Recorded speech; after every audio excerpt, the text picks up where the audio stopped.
supposed to be in for streaming? Just anyone. I'll pull you into the right one. So do we have to go to in-game voice then? No, I set up a stream in. And then you just need to stream on it, and deafen and mute that one. How does? It says I can't stream into this channel. Wait, you can't? What? You have to probably give them permissions. I can't even tell what channel I'm in. I Oh, pulled you MDI into casting, MDI yeah. casting. Yeah, I can't stream in this one. Really? I gave you permissions now. Try again, maybe. Refresh. Oh, that kicked you out.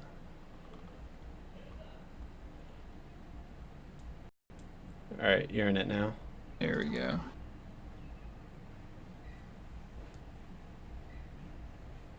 Okay, cool. Ursus. What? There are 2 Ursa decks. There are. Are you trolling? Alright, how's your stream going? I can't find the new account creation thing. You just go to... Oh, there we go. You go open Discord. Yeah. Yeah, just join any channel. I can give you an invite link. I think I'm already... Okay, my account isn't banned. Cool. Claim account. I sent you an invite link.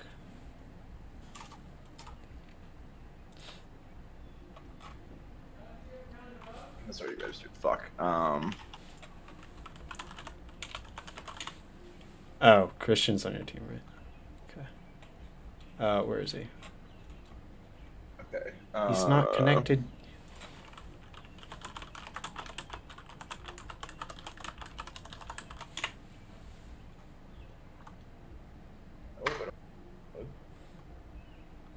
Oh, he's there. Okay. Thank.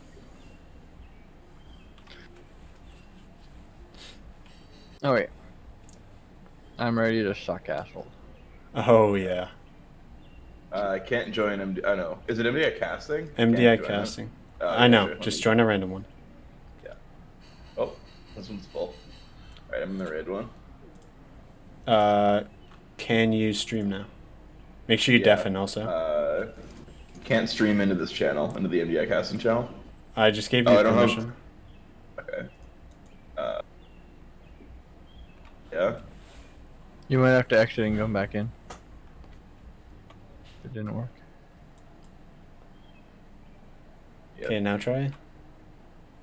Cad's sitting alone in there. Okay, cool. Now deafen and mute. Yeah, I think that should be it. Alright, in the captain's channel, I'm gonna do a countdown. When we're gonna start, alright? So just keep an eye on that. I'm gonna ask both teams if they're ready. Make sure you guys should get to the dungeon. Yeah. And all set. It's my keystone, I guess, right? You're Are going you gonna to just do a slash lava 10 load. at the same time, or you're gonna count it down? No, I'm gonna count it down in the text chat. Alright, so once you guys are ready in the key, I'm gonna ask in the captain's channel over text if everybody's ready. Then I'm gonna do a countdown to start the key. After you guys confirm. Okay. Okay. All right, Cad. I didn't know you were sitting here alone. Seems we are ready. Team's all set up and rearing to go. I am going to start my intro, and at here, everyone's stream all set up and ready to go. Can't see our stream. I don't know what that means.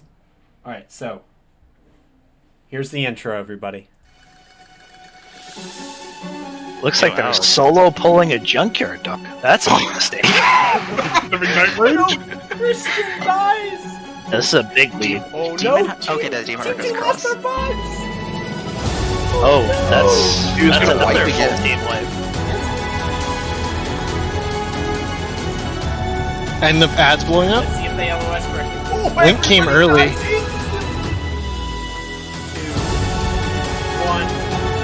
Drax's team comes out with the win.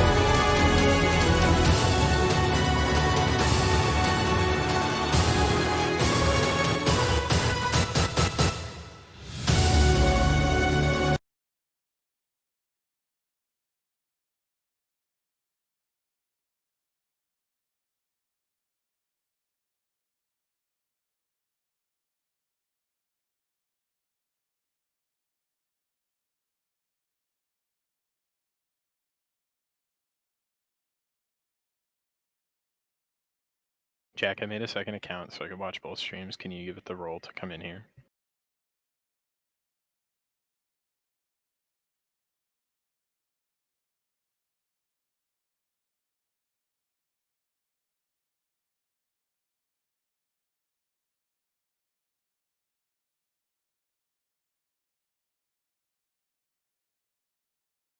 It's Cadronate 2.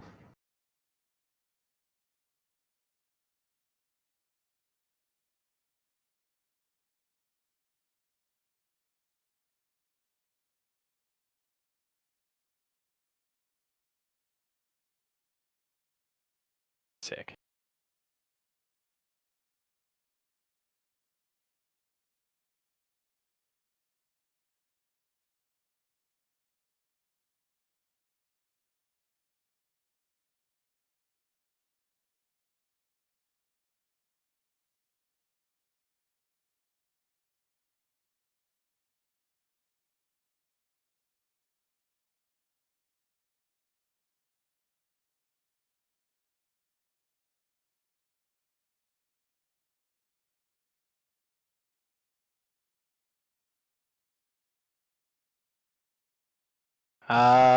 No.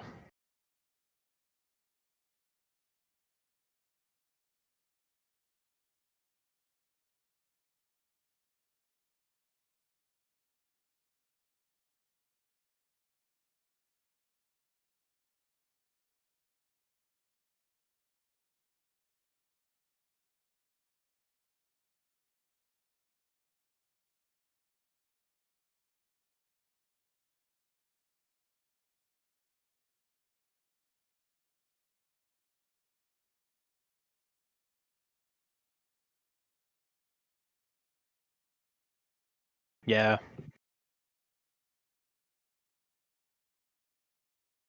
They'll absolutely crank on huge pulls, but if they ever have to pull My small, mic they was will muted. struggle. My mic was muted on stream. All right, these teams are rearing and ready to rumble. On one team, we got Sims 4 Glenar, as you can see in your upper left corner. On the other, you got Pugs with Benefits, C Squad, coming out. Both comps are extremely different. We have a Rogue looking for big skips on Pugs with Benefits. We have is that a Feral Druid? Don't worry, we got one of those too. Vengeance Demon Hunter, a Priest Healer. Let's see how that works out. Ooh, it is Priest. Yeah, last but not least, the Fury Warrior. That's gonna be hard capped on AoE. Yeah. on AoE. Yeah. They don't have, outside of their rogue, necessarily the strongest AoE for like huge pulls, because Feral does okay as long as the pack lives for a while, but like between Swipe and Primal Wrath, the damage isn't crazy. However, this is a bolstering setting, so that might be they might be geared for this affix, depending on how they pull. Motherload is kind of a weird dungeon. There are a lot of ups and downs in terms of mob health. See where you can combine the pulls, whereas Firmly Grasping, Sims for Glenar, they're really gearing up for, with this comp, huge pulls. You got a Fire Mage, you got an Unholy DK, and a Destrolock. All three of those are heavily cooldown reliant and exponentially scale. Not the Destrolock, but both the Fire and the Unholy exponentially scale. Which might be rough on bolstering. We'll see how it works out for them. Yeah, it'll be interesting. I think it'll be interesting to see what kind of route that Pugs with benefits do, because the way their comp works, they might actually opt to take. Oh, they opened their MDT. That's perfect. They might opt to take like actually letting the mech jockeys into the peacekeepers, because between the Feral and the Fury Warrior, it should die relatively quickly, regardless of bolstering, because they're not going to be pulling super large anyways. So if they're able to kill those packs quickly and efficiently, even if they're not pulling big, they might be able to make up the lack of like explosive, like huge pull potential that their comp doesn't really have compared to Firmly Graspits. Yep. Great points. All right, we're off. 5, 4, 3, 2, 1, go. These teams are off. Both perfect organization from the starting. Both perfectly synced. All right, one's a second ahead, but we'll ignore that for now.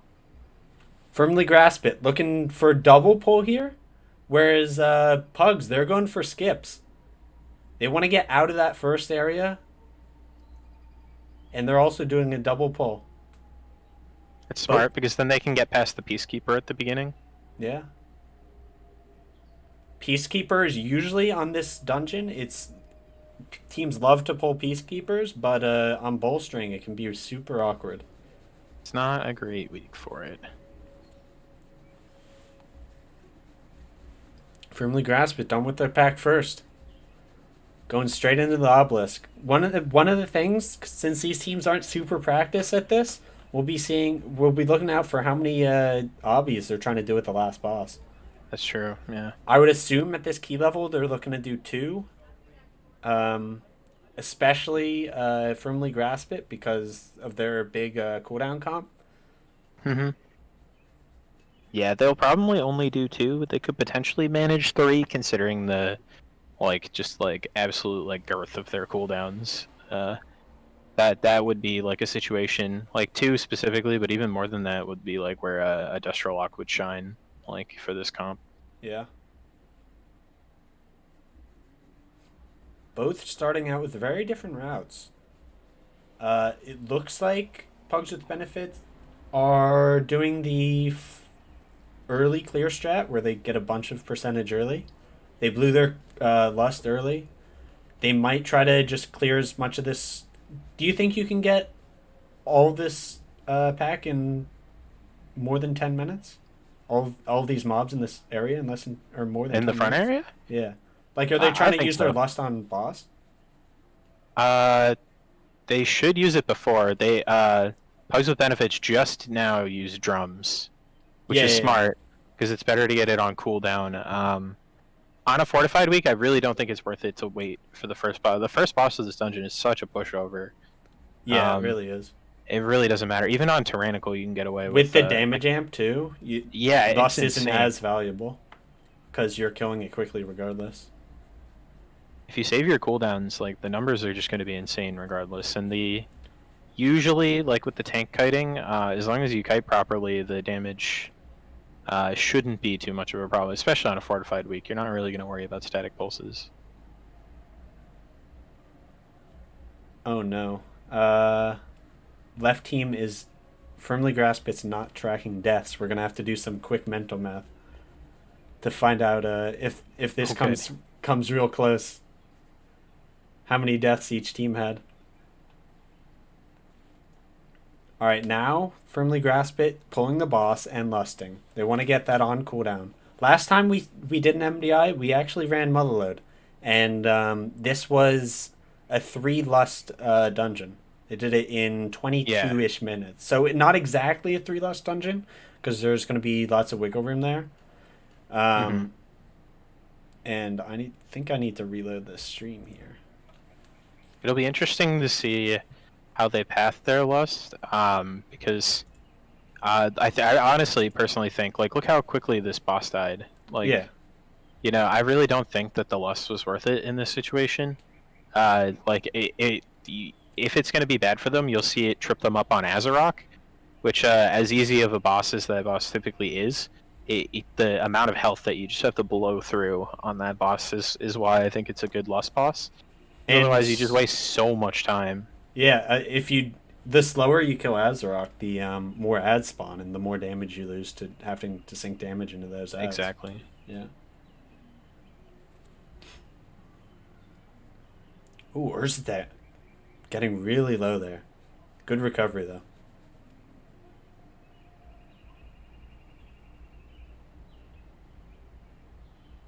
Looks like they're pathing their way to the boss. They might not be pulling it soon, though. Just clearing the ads around the boss would be my guess. Whereas, for Firmly Grasp It, we did see them double back into these, back into the starting room. Yeah. It just, like, you have to come back this way, just to avoid pulling stuff at the end, which just tends to be much more inefficient. Like, the area between Azeroth and the third boss is just not great, especially on a bolstering week. Bolstered Masterminds, God Rats, like it's really not worth pulling. You really need to pull to about. Destia gets one shot. What was that? That was bolstering Thug Charge. Thug Charge. Be careful that one, boys and girls. There's the front area of this dungeon is really spicy still on bolstering, even if you're not pulling Peacekeepers, because refreshment vendors and thugs and even mech jockeys hit tremendously hard. Their tank and DPS dies on Pugs with benefits. Is this going to be a full team wipe to the Peacekeeper? It looks like it is. How many stacks of bolstering? Ooh. That was like 6, 7? A lot. Yeah. 6, yeah. See, that's the trouble. Oh no. Firmly Grasp It looking like they're doing the same pull here. And they have a pat coming? Are they going to be able to avoid that pat? No, they're not. This has to be a wipe.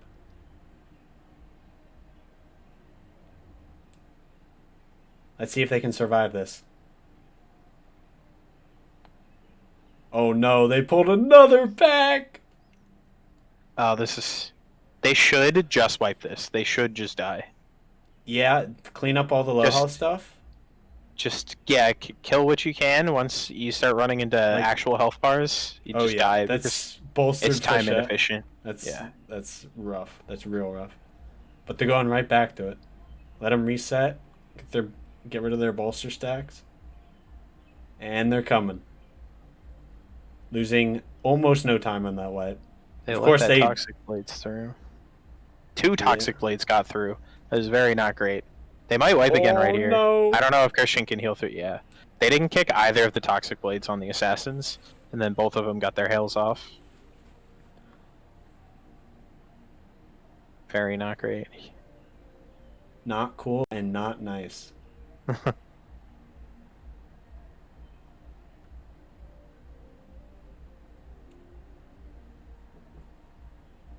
Do you think Pugs with Benefits is significantly ahead here? I think they did. When they wiped, they definitely lost more time compared to a single wipe from Firmly Grasp It. I don't know if them wiping twice, because their res spot was way better. Firmly Grasp It. Sims for Glenars, sorry. Okay, not letting that Toxic Blade get through. That's good.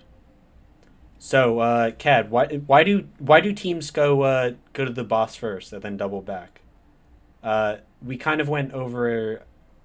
So, the difference between the two teams. Firmly Grasp It went to the boss as soon as possible, whereas Pugs with Benefits didn't.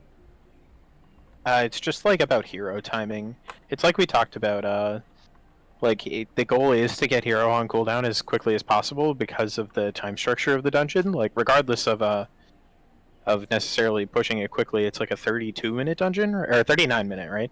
So you do have a little bit of wiggle room, but to get it on cooldown, because you usually time this dungeon in like the 35-minute range, right? If you're pushing, it's just about hero efficiency because you need it in specific spots.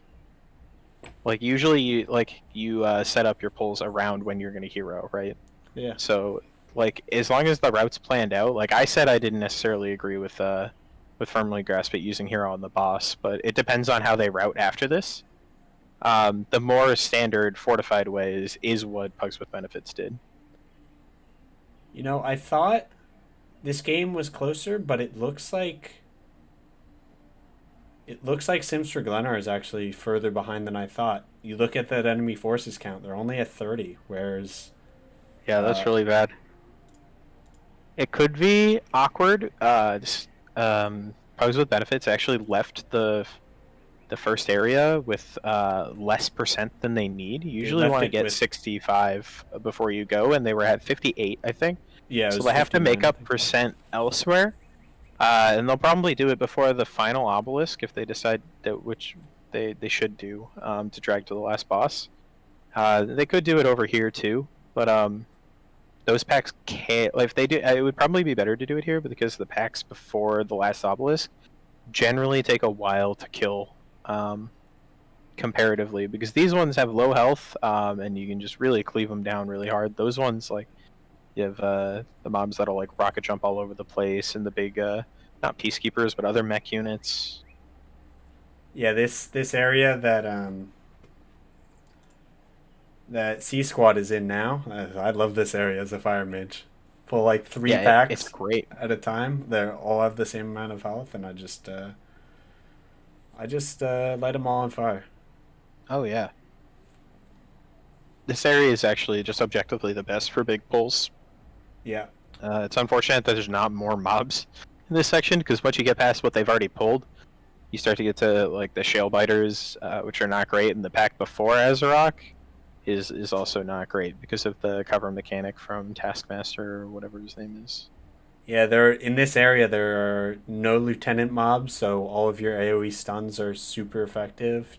There are This area is entirely about tank and healer cooldowns, because the one thing about it is the rock lances and the other abilities. This is where like tanks are going to take more damage than elsewhere, assuming you skip the area between the second and third boss as much as you can.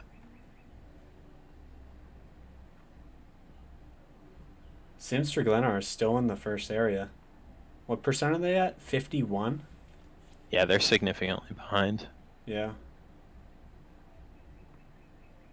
Well, I don't think it seems like the routing is a little off, but they did show a route beforehand. I didn't quite see it. They probably know what they're doing, and just the fact that they're moving a little more efficiently and not dying as much seems to put them at a pretty substantial lead. Yeah. Is that overall on the left side? Oh, these On shields- No, on Ursa. On the left side. Yeah, look. Oh, no. Is it left or top? It's the top right. Top right. Okay. Because you can see the actual damage numbers, 104 million, and see, this is a crazy thing about Fury Warrior, is even though it's target capped, its damage is so strong.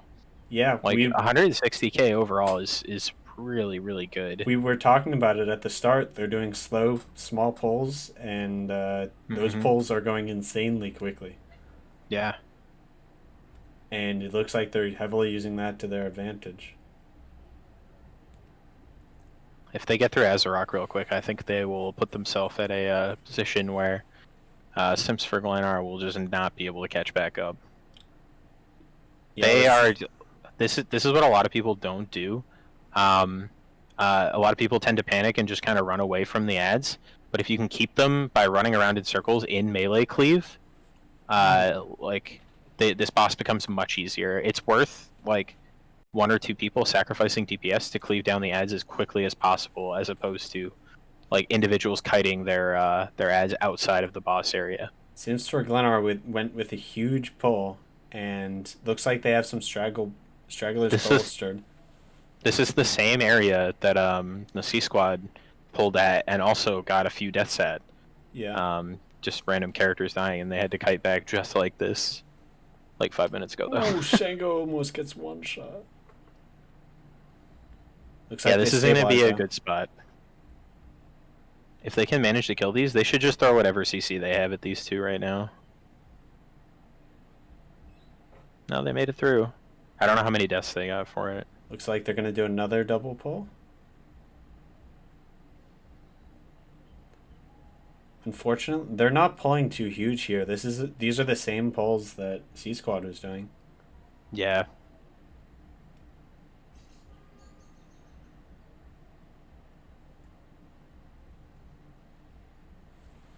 Doc Freeze there, chilling at 50k DPS below the tank. Such is the life. Such a is the fire life mage. of a fire mage. Excellently put.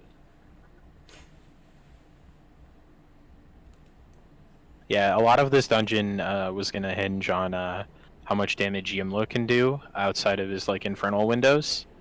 Because he's kind of the wild card. Like I'm a big believer in Destro locking keys and locking keys in general. While I know a lot of people tend to shy away, the damage can be very good, but it's nowhere like as polarizing as a fire mage with like the top end damage. But it tends to also peter a bit in its non-vision and non-infernal windows, which can make it tough. Look at Doc Freeze. He's chilling at 100k DPS. He's going straight up to 300k. Look at this. You can visually see on the meter each ignite tick. Each tick. Yeah. It's so wild. Oh look, 300. It's so ridiculous. Yeah.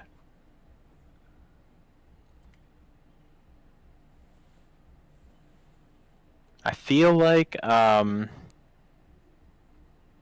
Shango should be able to get a little more damage here, just knowing how unholy DKs are. But I don't know how they interact with fire mages, so it might just be that the kind of like Fester might ramp up is kind of wasted. I'm not 100% sure. Yeah, it depends on if they're synchronizing their cooldowns or are they alternating.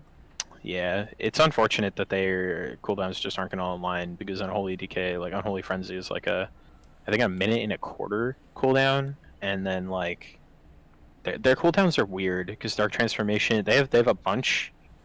They all line up very strangely. It's like Army, that Dark Transformation. It just all like the damage windows are going to be like insane when everything lines up, but it almost never lines up with itself. Oh really? I didn't know that. It can, but you kind of want it to. Like you want Unholy Frenzy and Dark Transformation just to build Vestermite stacks. Alright, C Squad is already done with Rick's Flux Flame. Yeah, they absolutely annihilated that boss. Like, Yeah. I looked over at them when they started, and then I looked back at Sims for Glenar, and when I looked back, they were done.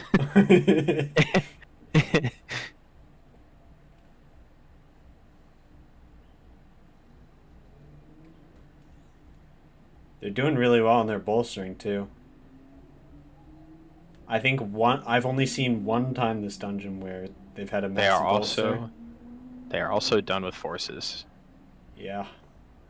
This is gonna be real rough for Sims for Glenar to come back from this. Now they're approaching Azarok, but they still need what, 20% forces? Yeah. Sims for Glenar are just now starting Azarok. This is way out of their reach at this point. Unless you can pull Rixa onto Mogul Razdunk, there's no way that they can make up the time. That would be a big gamer move.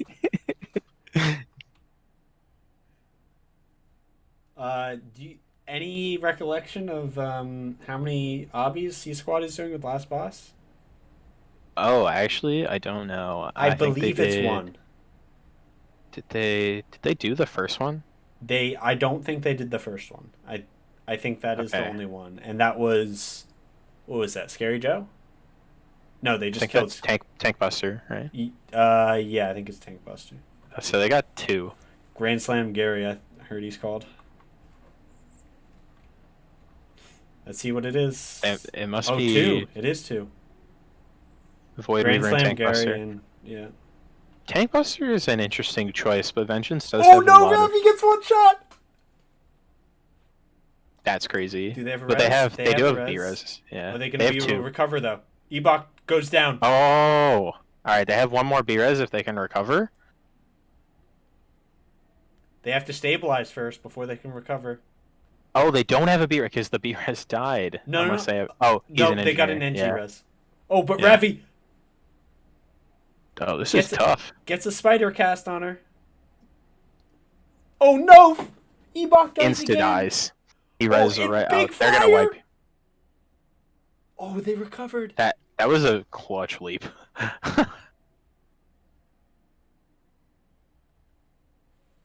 I know you guys are asking me to go to the next frame, but I can't do better than this. Are you watching the slideshow? Why is the quality so bad? We don't know. Unfortunate.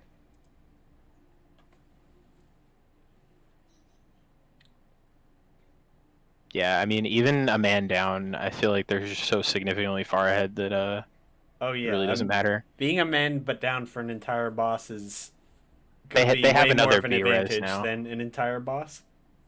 They have another B-res for him now, so it doesn't even matter. They got to phase. They killed the both obelisk bosses. It was not very clean, but they did manage. Dom with an excellent point in chat. I wasn't aware Pugs with Benefits was streaming via Facebook Gaming. Flipbook gaming. Oh, Flipbook Gaming. I thought he said Yeah. Facebook Gaming. Honestly, the Firmly Grasped stream is not that much better.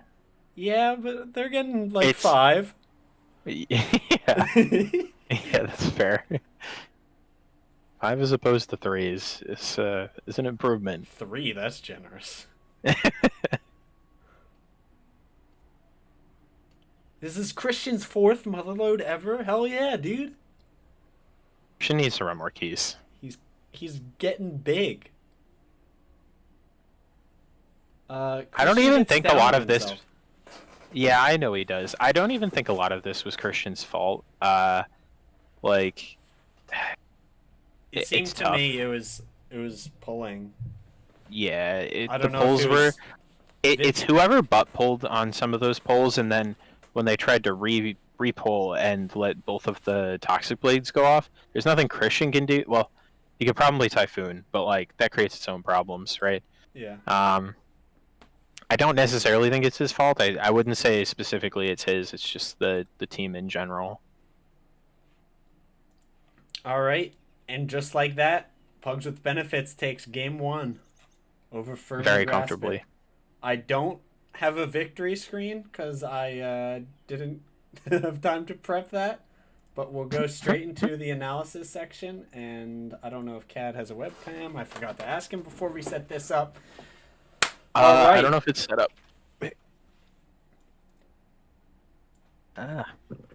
Give me a sec.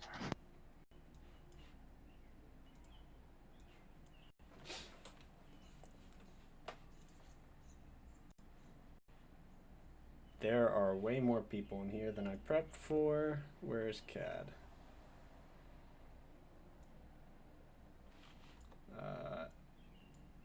That's not the right key. Sorry, guys, while we set up the inner... Yeah, I'm not inner trying to view. figure this out. Oh, yeah, it works. Oh, hell yeah. Hell yeah.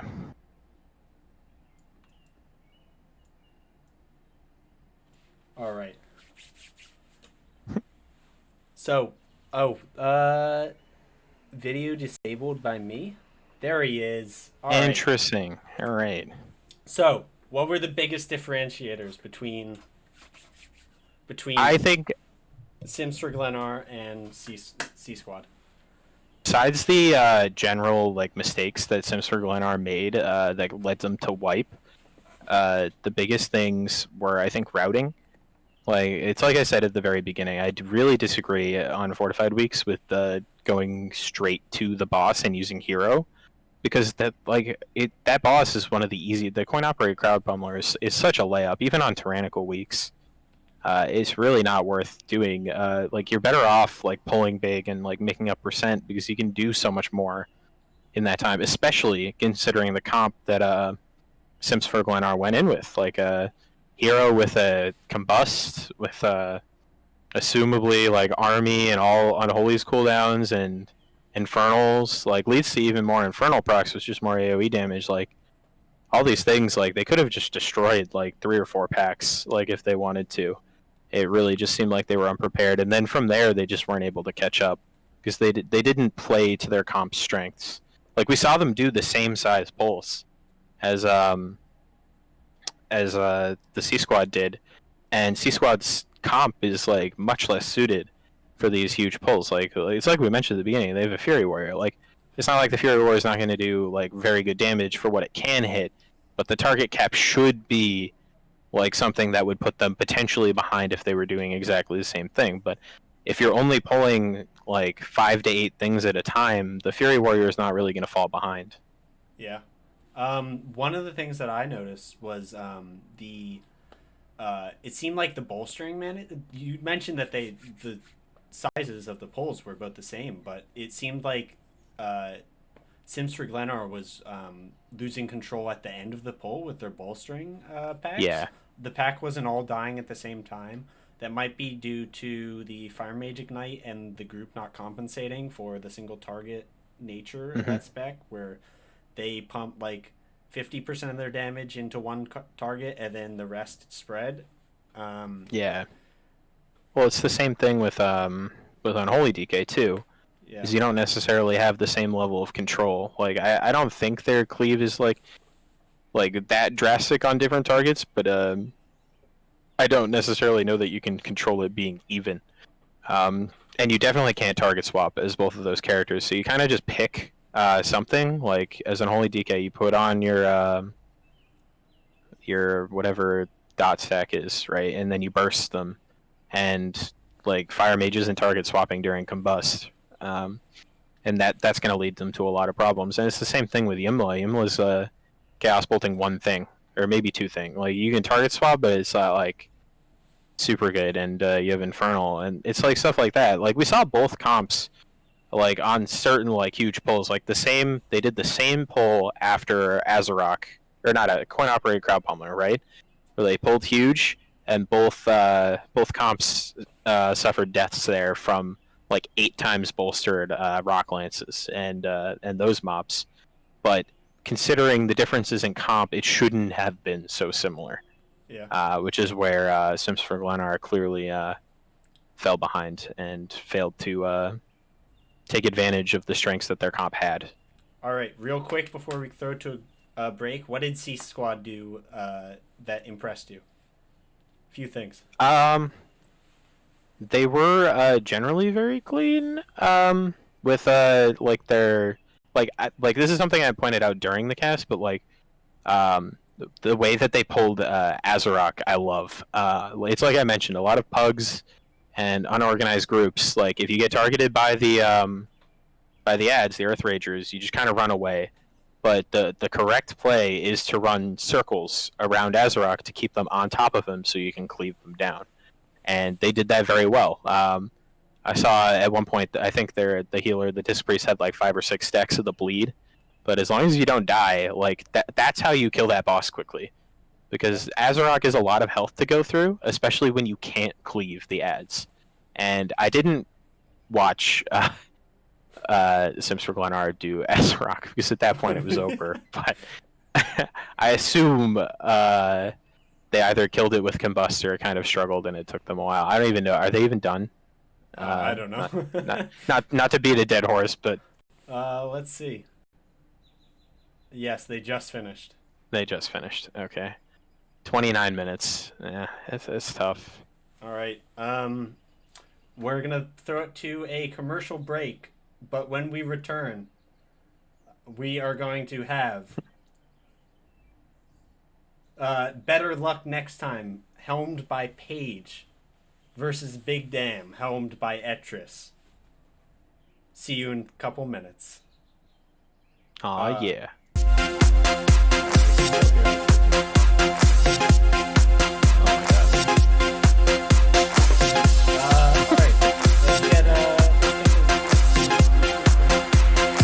Am I still casting or is someone else casting?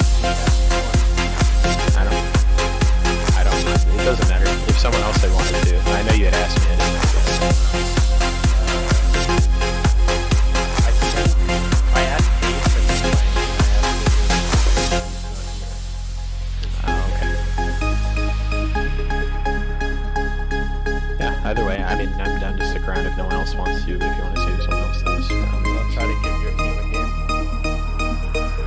Sweet. I talk a big game, but I play enhancement shamans.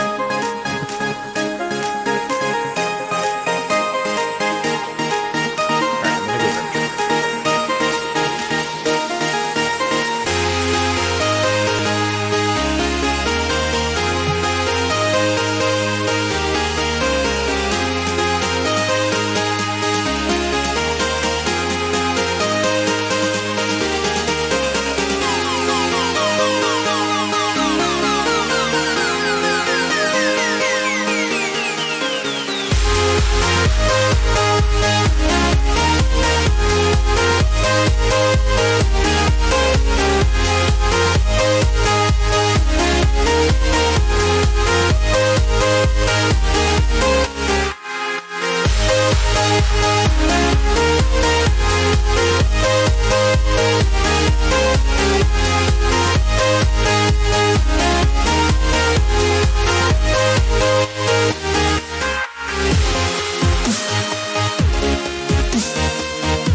Alright. I am going to set up these teams, and we can get the second match underway. Sounds good. What dungeon are we doing? We're doing TD. Okay. Here, I'm gonna drop group. Leave party. I just kind of feel like if we pull smooth and even and clean, yeah. I will say this up front. Don't ask me to go in the fucking cannon. Alright, friends. Because I'm gonna. Yeah. What's up, man? I need somebody to stream. I can stream if you need me to. Okay. Sounds good. You need to either make a second Discord account, which you can do from your browser, and join the channel, and I can drag you in. Or excuse me for just a minute, please, sir. Could you summon me out, guys? And then could the. Yeah. All right, I need one of you to stream. Probably Paige, I guess. Best. We need a fifth. So we're probably gonna get Rarika or something to step in, Jack. Oh yeah, OP that's fine. AWOL. I think he's purposely AWOL. Oh yeah, I forgot that he was AWOL. 100% on purpose. Yeah. So. Need Done doing as well. TD. The TD. Other team's almost ready, so. Well, we just need our fifth, and then I'm flying there right now. But Did you ask him?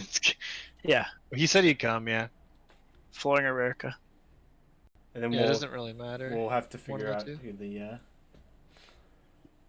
what we'll do for the third match. Well, they'll probably just go back to the original team. Yeah, Their they just original go team. twice. Yeah, but they're Just also go missing twice. somebody. Oh, the other team? Yeah. Oh, they are. Oh, what are they missing? Their tank or their No, their DPS. DPS? Well. figure Oh that wait, out. no, they're not. Zathran's here. I forgot I said. Oh, that's right. That's right. Florin got his friend. I feel. Deaths. All They right. limit wiped and Razan. Wait, this is a bad idea. I'm gonna echo like shit. Bye. Yeah. All right.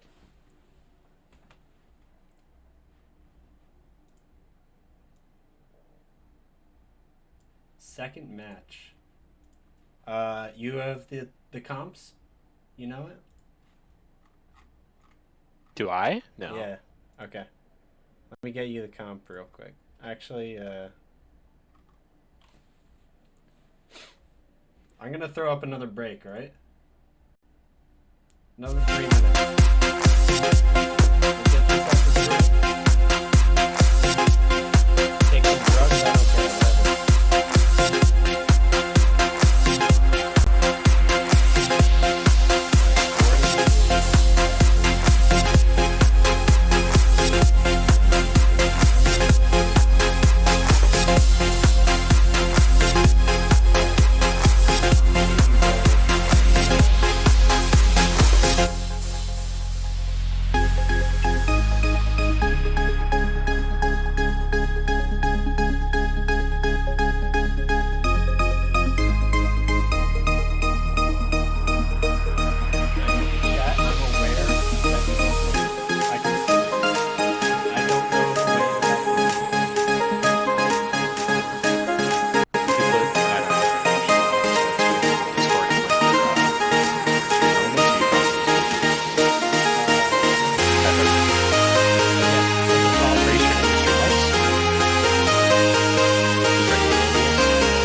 Page 2 incoming?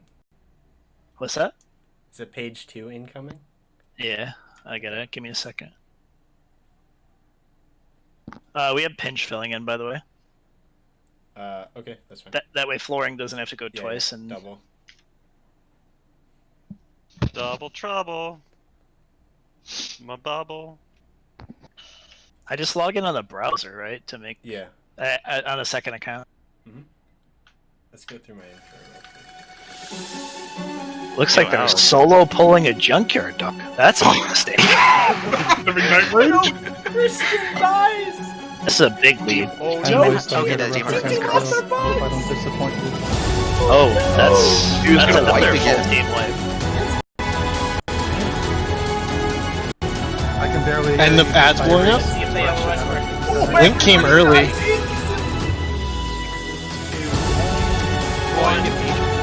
Drax's team comes out with a win! I walked away though. Am I using what's better? No. It's not a huge deal. Like I know patient's saying just defensive. I mean, do you think it's a lot higher chance of you dying if you don't, or No, how so much the does it defensive I actually barely contribute? use. I use it more.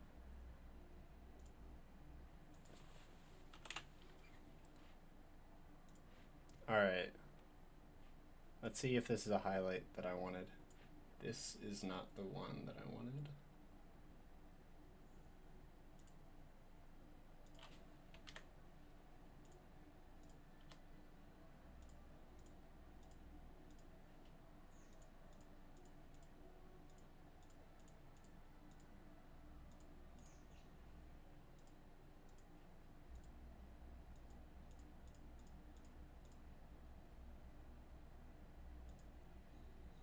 Oh, that's... Alright, that's why. Who's streaming for us? Big damn. Pages. He's setting up real quick. Alright, sorry the UI is going all over the place.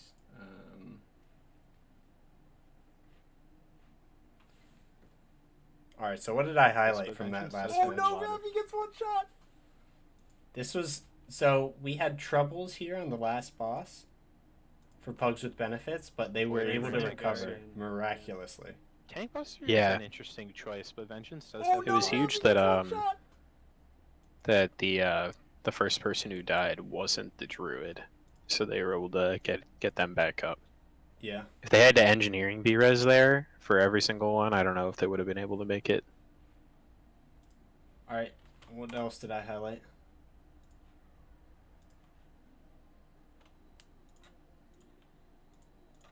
I highlighted... What a lot of people don't do. This is their Azeroth a lot of people that we were talking about. So this is 2 good clips in one. Sims for Glennar. We're going to look at their bolstering management here on this first go tend around. to panic and just kind of run away from the ads. But if you can keep them by running around in circles in melee cleave... As we can see here, they had a few really big ones that they weren't CCing towards the end. One of the really important things, if you're doing a big pack like this, is you absolutely need CC on these last couple mobs, because they will one-shot. As you can see here, tank insta-dead, melee insta-dead.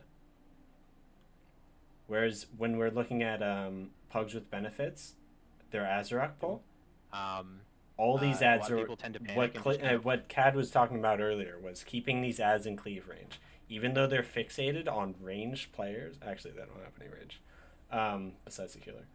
See, it's not even all ranged. That's the thing. Like, you see the druid specifically stopped, like, ran out of the group, but just to drop range and then, like, dipped around just to keep, like, literally hooked around just to keep it in whirlwind range. Yeah, these ads melee you and they put a stacking dot on you, but if you can keep them in, like Cad was talking about earlier, if you can keep them in melee range, big cleave happens, they die super quickly, then you can funnel the rest of your damage into Azeroth.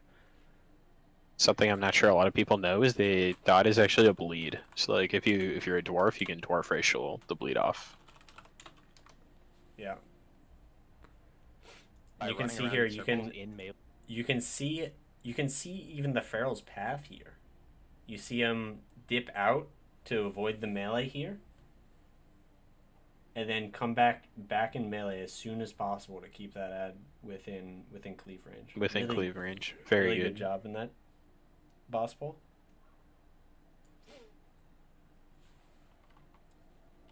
All right. Yeah, it was very good. Let's see if teams are ready. Pages stream. Oh, he did. Oh, okay. Yep. So he many did. frames. Oh, I know.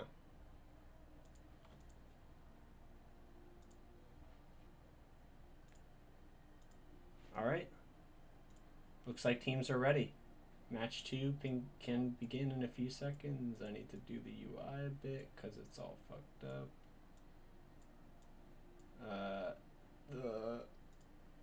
Duplicate real quick. Duplicate. How do I duplicate? Paste duplicate. There we go. This is, what's this team name? Better luck next time.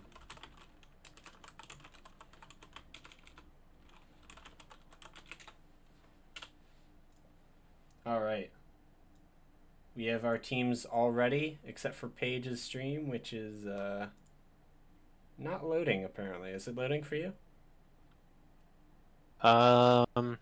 It's just showing Discord right now. It's gone. Bye, Paige. See you, Paige. Okay, he's back. No. Okay. He just needs to shrink his browser.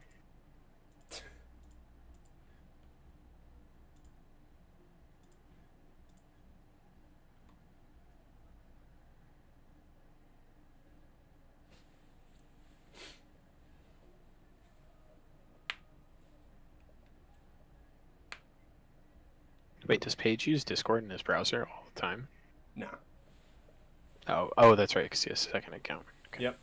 All right, looks like teams are ready. Let me get them coordinated.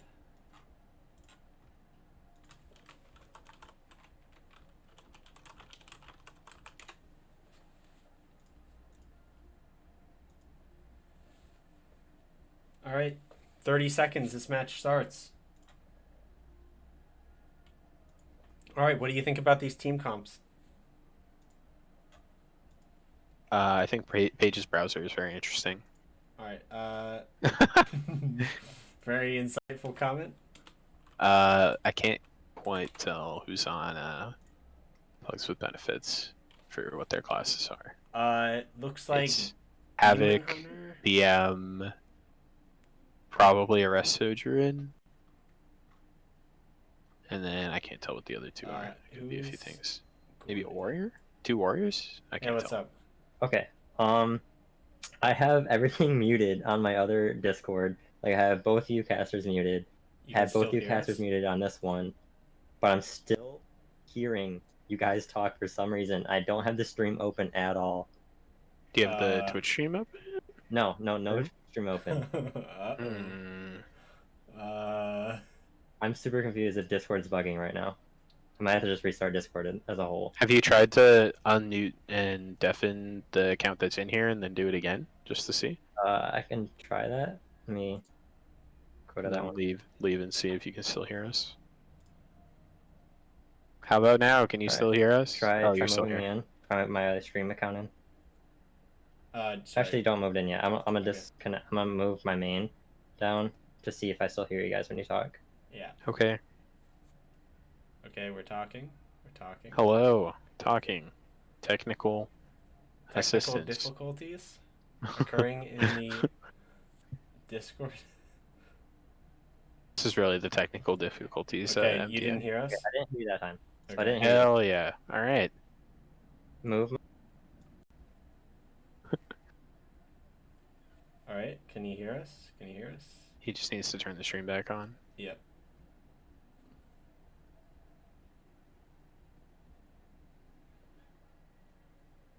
I need you to do a scouting mission for me. Go into Me? main chat, yeah, and look at Okay. that link. Is it appropriate to show in stream? Wait, which link? The one that Dom posted in main chat. Because it looks funny, but... I don't see anything in main chat that he posted.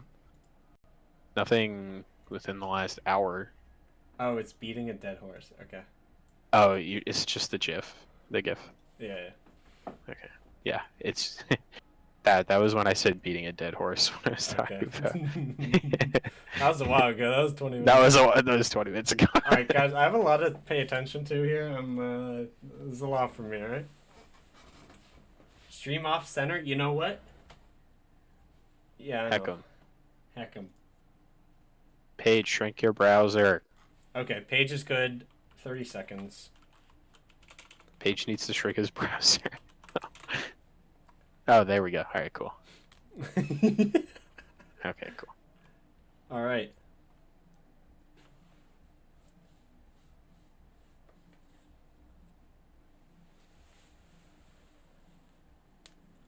So, TD, bowstring, what are you looking for? What are the tough packs? What are the, what are the The danger areas points? that are going to be trouble are going to be the packs just before Jess Howler, at the second boss, and also the area between the second and third boss. Cannon management can be spicy. Those mobs hit very hard, so if you don't quite kill them evenly, could end up with like 25% health, like 4 times bolstered officers or whatever. So routing is important. This is also a big point, is like how much is going to be pulled at the beginning. This is going to be wild. Look at this pull! They're going absolutely enormous. Let's see if Yeah, they all they die are. instantly. Let's see if this pays off. This group was famously touting in in our Discord, no practice, fucking YOLO. Let's see how it pays off, this strategy. Page's health bar literally not moving. Rake is absolutely cranking right now. He's doing 500k DPS. This is wild. All right, now Paige's health bar's moving. Now Paige has to kite. But these ads, they look like they're not going to be too much trouble Dig in died. dying. Oh, Dig Dig must have died. got squeezed. Yeah, They gave this him is the big thing. Squeeze. Oh, did they wipe on the? No, they had 2 Oh no, deaths Rake dies. on their pool. Yeah, Remember, so with Paige big kiting, thing- skittish. the big thing, it's probably not even skittish. The big thing about pulling these packs and kiting and bolstering is squeeze. Because squeeze just targets anyone in melee range. Yeah, Squeeze is going to one-shot, right? Oh, Rake, Squeeze bye. will one-shot. Rake, Bye. bye. Yeah, 2 squeezes there. That's the thing. This pack is definitely killable. It's just going to be I don't whether even or not know if this is worth it. They're spending I don't- so much time on this. It The should. remaining pack.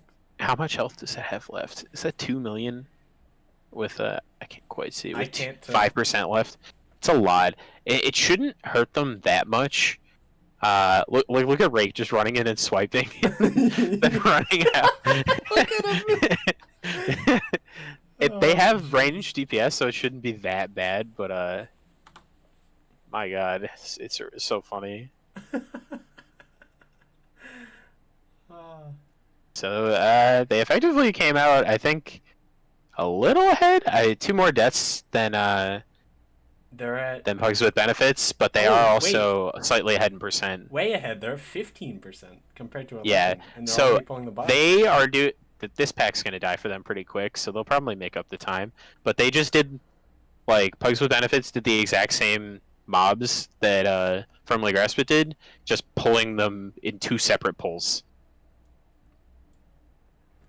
Squeeze.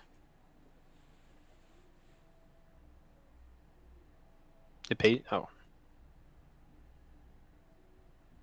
Paige's stream is lagging now. Feels bad, man. Oh, it's fine for me. It's buttery. Both of these streams, huge difference than the last streams. Holy A crap. gigantic Oh difference. my god. We upgraded our technology here from 2001 to 2020. We are no longer watching slideshows anymore. It's like Windows 97 versus Windows 10. They're already done with Sand Queen. Yeah, was absolutely quick. demolished that bonus. That Yeah, was quick. Oh, there's an Ellie Shaman. there is. I just noticed Oh, baby. We're both Oh. Shaman mains. that. I don't think you've This is ever gonna even be- seen me play my Shaman. But I have not. I didn't actually know you played Shaman. I've mostly funny. played Shaman for Mythic rating. Oh, really? Shaman when I is joined, you were a DC'd rogue player. Until the boss? Oh, I mean, that explains quite a lot. Huh. Huh. That's extremely unfortunate, because that Shaman would have absolutely demolished those packs. Yeah. Stormelly is a force. Oh, is he playing I mean, Stormelly? Can you tell? I assume he is on a fort week. It's pretty much the default at this point. I played Ellie in 8.1 and 8.2, and before I played Enhancement again, so I know plenty. I don't know a lot of Ellie Shamans that'll just run the Master of the Elements building keys, because you usually just end up pulling around them. It pulls well with Fire Mage too, because like it functions similarly as a 2-minute cooldown with huge AoE burst. Yeah. Looks like both teams taken very similar routes here. Yeah. Unfortunately, because of that DC, They are a bit behind. Yeah, they are a bit behind. Big damage. They did suffer a few deaths as a result too. The Demon Hunter died, I think, 2 or 3 times to squeezes in Oh, I the didn't see separate that. pulls. Do they have death counter? Yeah, it's at 3, whereas our heroes in At green 4. are at 4 deaths. Yeah. All right.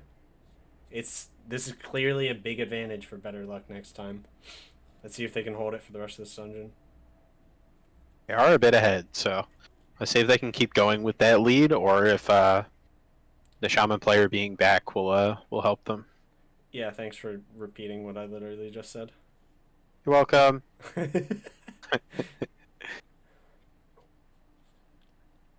All right.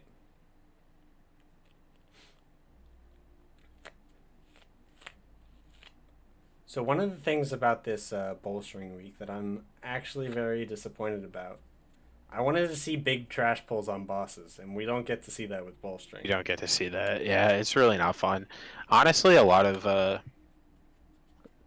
non like huge push weeks, you really can't do it. They're like the amount of affixes that impede you from doing that are higher than the ones that don't, which is super unfortunate. So much Yeah. fun.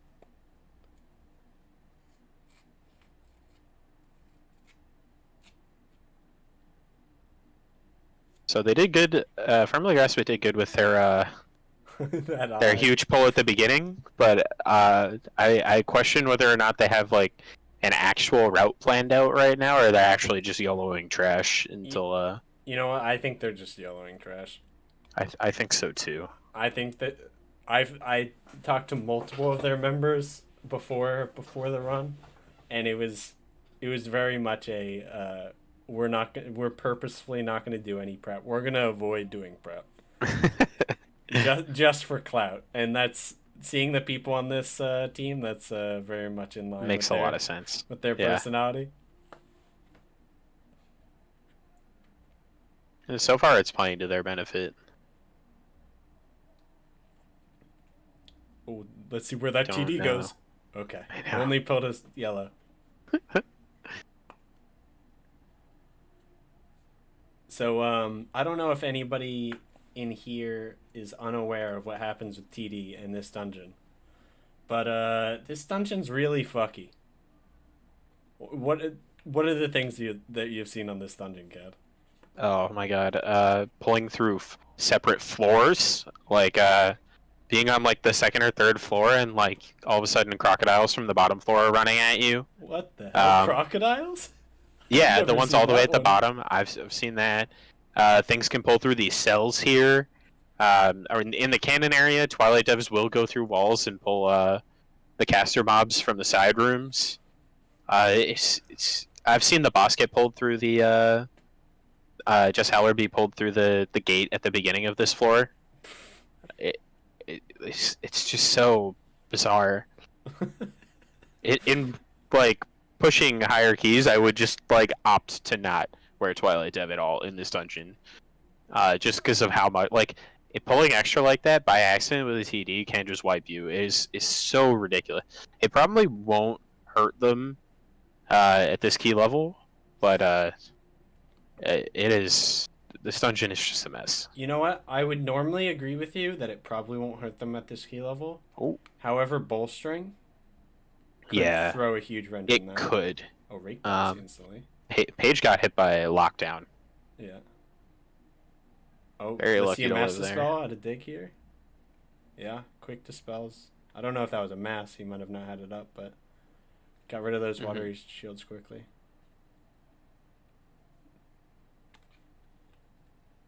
They're lucky that they have a prop paladin, because they don't.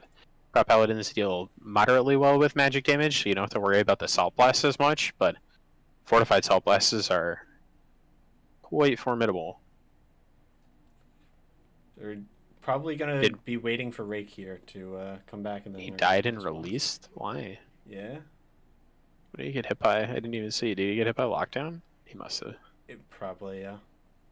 Either that or it was a skittish like threat rip and he just got one shot. Is Big Dan pulling back here? Are they on the same floor?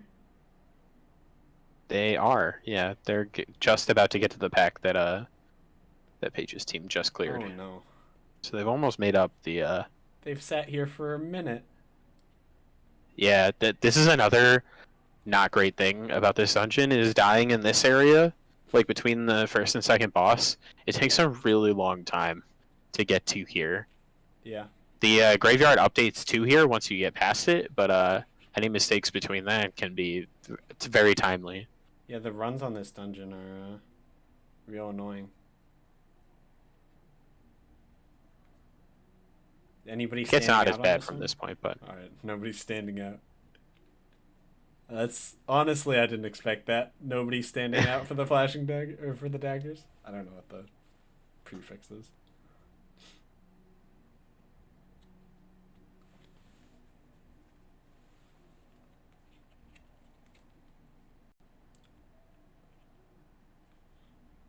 Alright, so do you think either of these comps, when I look at these comps, I don't think of any, like, I don't think of any polarizing specs that are gonna lead either team to pull in a specific way. No. I mean, typically you would want to pull around an Ellie Shaman if they have Storm Ellie, but it being bolstering and them seemingly pulling conservatively from the first beach pull, even though the Ellie Shaman wasn't there, leads me to believe that they just won't. This is like the most polarizing character in either of these comps is actually going to be Dig and his Shadow Priest. Oh yeah, true. Because Shadow Priest does almost like just non-competitive damage unless you chain pull, and we are seeing them do their best to chain pull as quickly as they can. It'll make a huge difference. Like even now though, like you can see like Dig is 4th in damage because Paige got a fat TD proc, but this is what you have to do to make Shadow Priest do damage. Yeah. I think Shadow Priest is probably the most polarizing DPS spec in keys. Even more than Fire Mage. Yeah, because Fire Mage, like, pulling huge for a Fire Mage isn't, like, necessarily super hard, whereas, like, pulling big doesn't necessarily benefit a Shadow Priest, but you have to keep chain pulling. And anything that slows you down will slow down not only, like, the rest of the group, but the Shadow Priest damage and, like, a Fire Mage combusting. Like, if the Fire Mage dies, like, it's a big thing, but the damage is always going to be there. During combust, at least, and then it's not there. Yeah. then it just entirely goes away. Then flame patch, lol.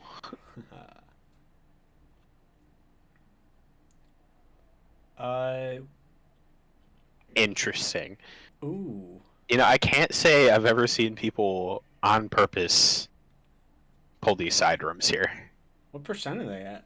They're at 62? I don't know what percent you need to be going outside. Yeah, I'm not aware. I've lost track of my percentages for these dungeons. They do. Oh, Rake died again. Uh-oh.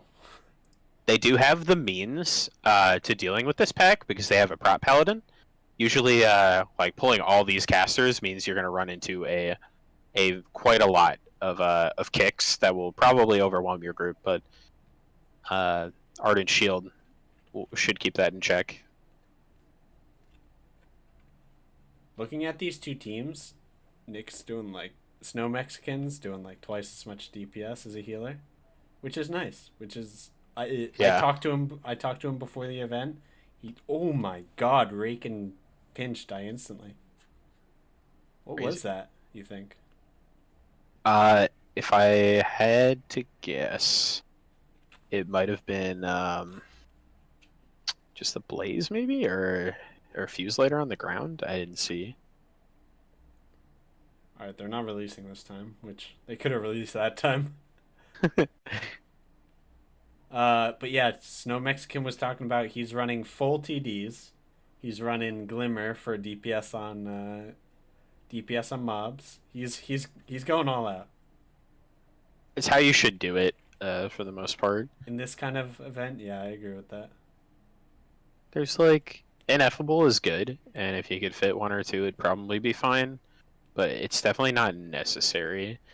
Damage is what's going to get you ahead, because like you don't need any of the. You don't need Glimmer to be able to heal a 15 or Ineffable, I should say. Yeah. A lot of these, what Ineffable stacking does is gets you in your cooldowns way more, which I guess would help DPS, but because it gets you in wings, right? That's true. I don't know how much of a DPS increase wings is though. Like it's a interesting trade-off because Holy Paladin is a haste based healing class, so like it should get more Twilight Depth procs than other classes. Yeah, so I mean it depends. Like I don't know personally whether or not it's what the damage kind of difference is going to be, but I'd imagine Twilight Dev is going to do more.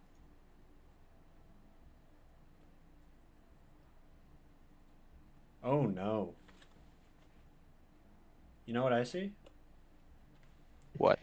I see Big Dam exactly even right now. Yeah.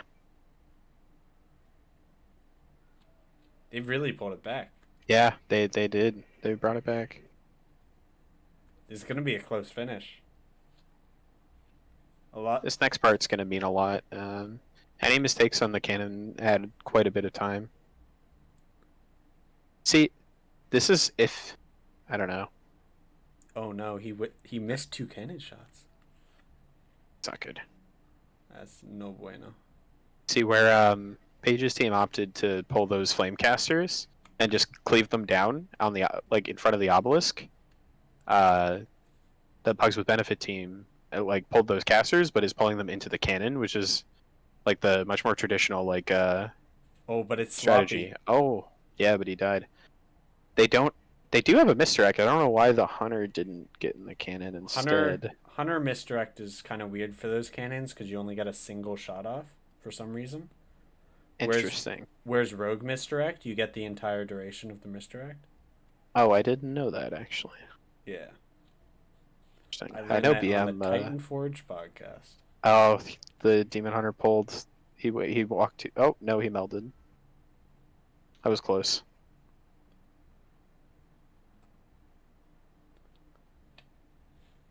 All right, where these teams were even. Better luck Yeah. next time. Just pulled way ahead on that. Way ahead. On those pulls.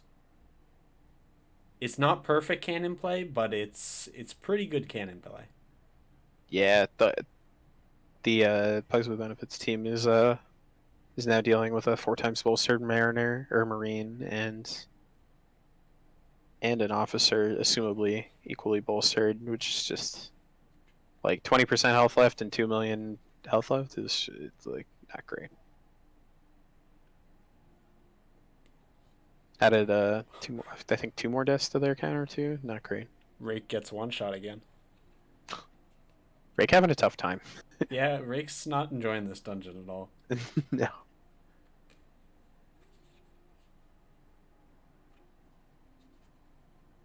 They're at 95% with 1 obelisk left, right? If it's just They one. skipped the one behind them, I believe. Yeah, it does say 3 out of 4. Which they're gonna do with the last boss. You should do that, yeah. If you take the like the obelisk all the way up to the boss, you can just do the enforcers up there to cap off whatever percent they need. Well, they're gonna skip one of the, because there are 2. They packs just left, right? used So they're gonna... hero Yeah. instead of the last boss. Yeah, they're definitely only gonna get 1 hero left, but They're not gonna have it for the last boss, but with I know Avi, it's guess. fortified, but any deaths on that boss are gonna like, I don't know. I don't necessarily agree with that. You know what they're probably thinking? They're thinking they just ignore the barrels and lush through this boss. So they just The use actual the strategy barrels. on this this boss is typically that the tank and healer should be the ones dealing with the barrels, just so the DPS can just crank, and the boss typically just dies. If you don't know specifically how and where to move the barrels, it's not necessarily going to help you a ton, but usually the DPS should be able to just go through and hit the boss unimpeded and not have to worry about the mechanics. Is Nick dead? Or is he out of range? He is. I think he did die. He Yeah. must have grabbed aggro. Yeah. Skip. Paige just zipped out of there. Yeah. Alright, this is not what I expected. This is what we do on live keys, but this is not what I expected from them. From them, yeah. I expected them to skip one of the remaining packs and do this with last boss. The only one they really could have used in this route to skip was the blood one. And that is probably going to be the hardest one to do with the last boss. Oh yeah, for sure. Because you do the can't blood one with the move. last boss. Yeah. They don't really have the tools to deal with the fear one either. And the caster one's the first one. So unless you want to pull the bottom of the sewers, unless you have keys, which they don't, they were kind of forced to do this. Well, I think you could have skipped this guy. by doing Maybe. one pack before, then do like a tank res skip or invis pots or something. Yeah. They could have. That's what I was kind of expecting and what I think would be the best to do, but I don't actually know if it's better than what they did. If that makes sense. If you skip the thing about going with the tank busters, it's another like area thing where it's going to be sitting like where Corgus is, and then Dark Fury is going to be a circle around Corgus, and you have to move. So like Pinch and Rake would have to move in and out a lot, and then get stunned. Like not even counting the tank debuff and how difficult it can be sometimes to see cross ignition. Like Paige might just die. All right, maybe it is a little difficult. Yeah. This boss is just so irritating. Yeah, for sure. All right, boys, less 50%. Looks like we're gonna get one on the board. Better luck next time in the final laps. Running laps around Big Dam. Here. Yeah. Yeah. Big Dam also opted to use the tank buster to go to the third boss instead of taking it all the way to the end, which is probably a routing mistake. Because now they're at 92%, like pulling everything around that cannon is going to get them over %, and that stuff takes a while to set up the proper cannon pulls. I was wrong, folks. I forgot they were under %. They only have to kill the wardens, yeah. Yeah. They are ahead still. Yeah. There shouldn't be any change in the result of this one. No. You know what could change it? Paige keeps getting hit by lockdowns. A TD through the wall. Or Rake. True. Or Rake getting one shot again. Getting locked down.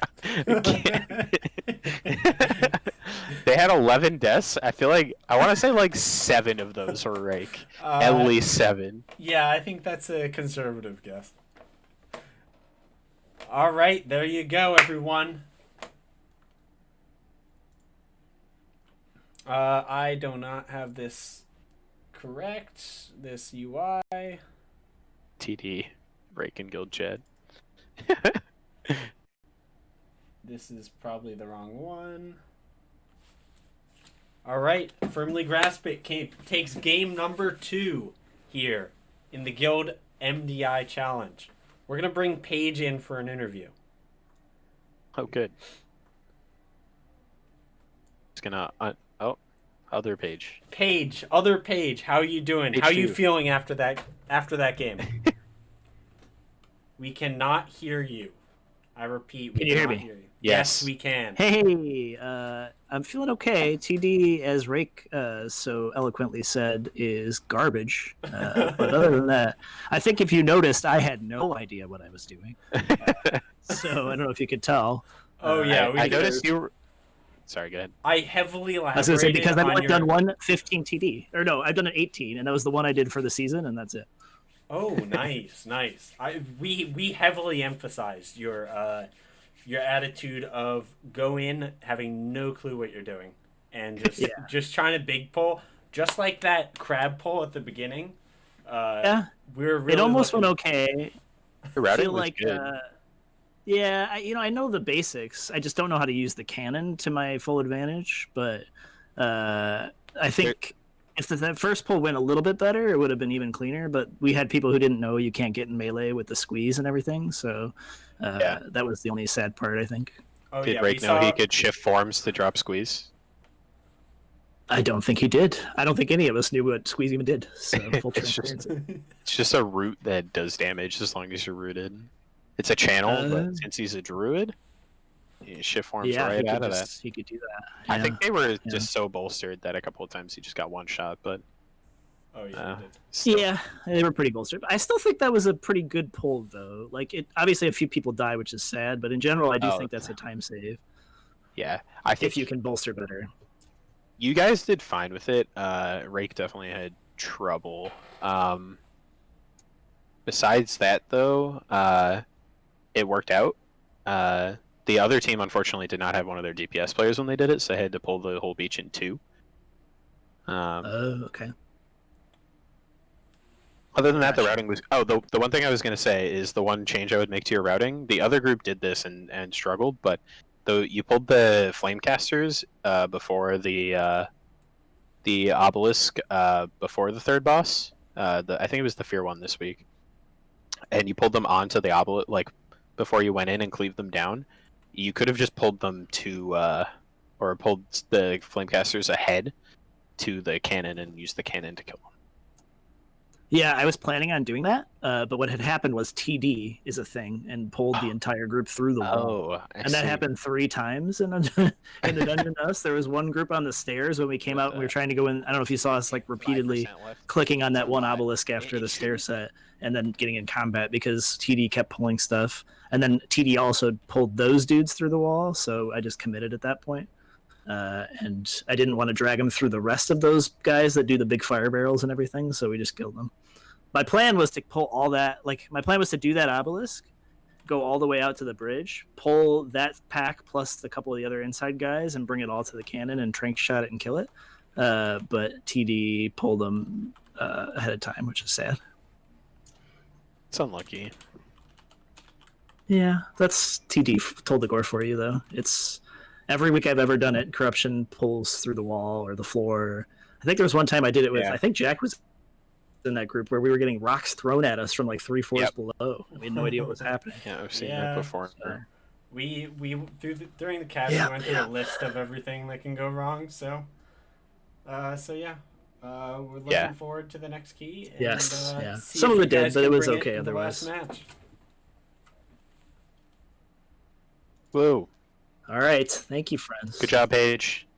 Oh shit! Thank you. you. Know what key they're playing. I don't know what key they're playing. I have a tall. Yeah, I see all of our teams. Motherload? No, they got rid of Motherload. Shrine, Junkyard, KR. Let's see what the Motherload turned into.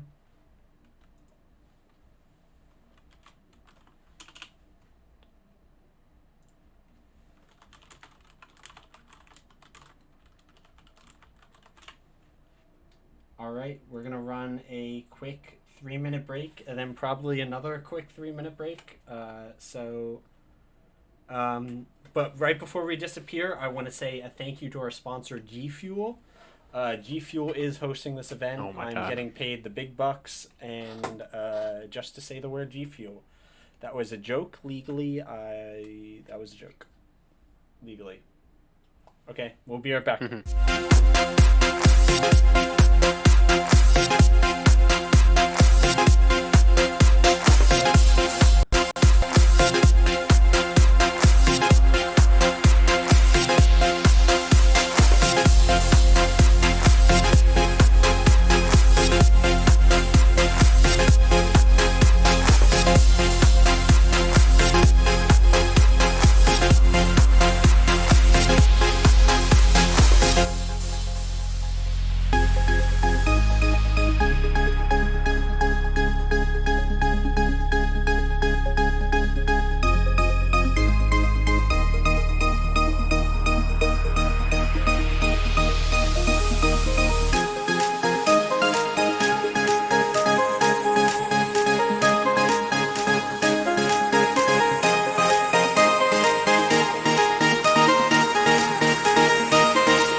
And we are back.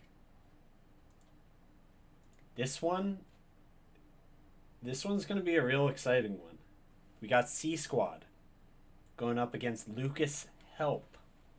You guys saw C Squad in their first event. They won their match. We have yet to see Lucas Help play. Let's see if Lucas Help can compete with C Squad. C Squad looked really good in their first match, I will admit. I expected... Okay, never mind. There's a change of plan. It looks like there's been...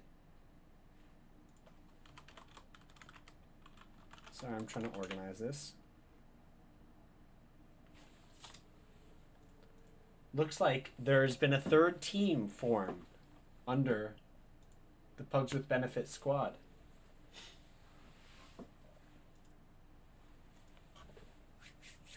Looks like Penis is making their triumphant return.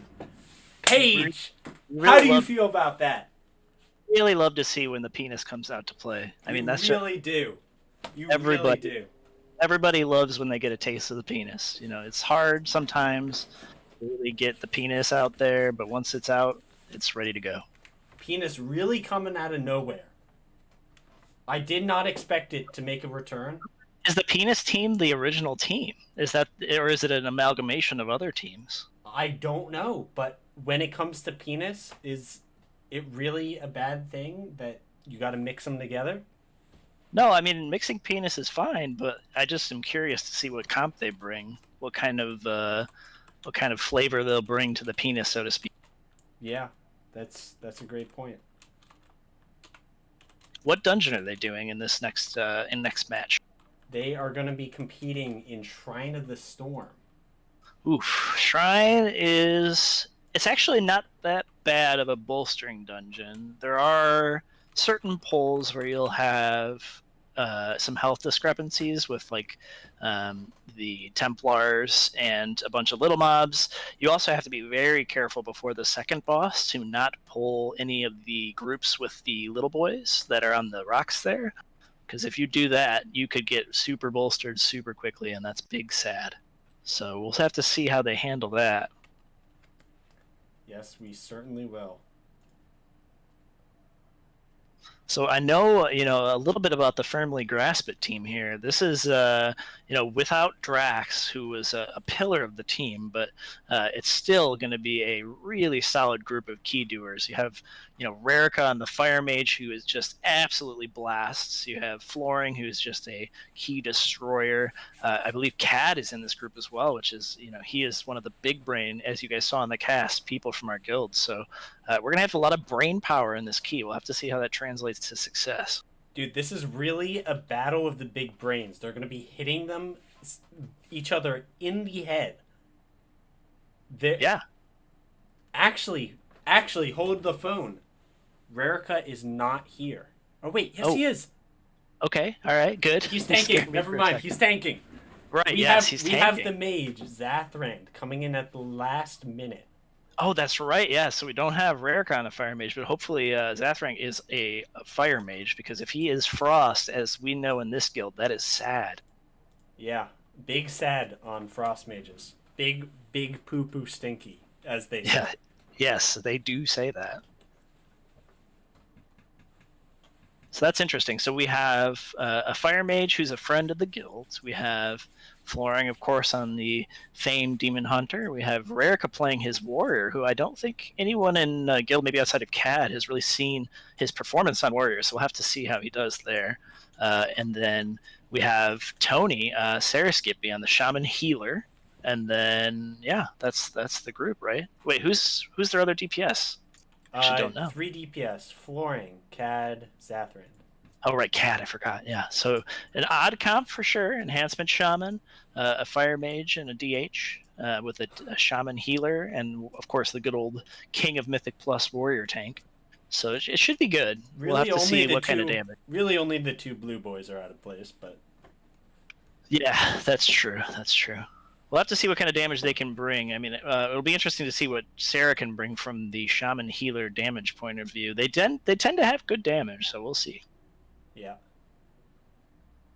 Yes, Vicodin, somebody said a warrior tank. It's not his main, but he will still be there. Alright, we got CAD streaming. It looks like he is all set and ready to go. We are just waiting on the team PENIS to join us here in the casting booth.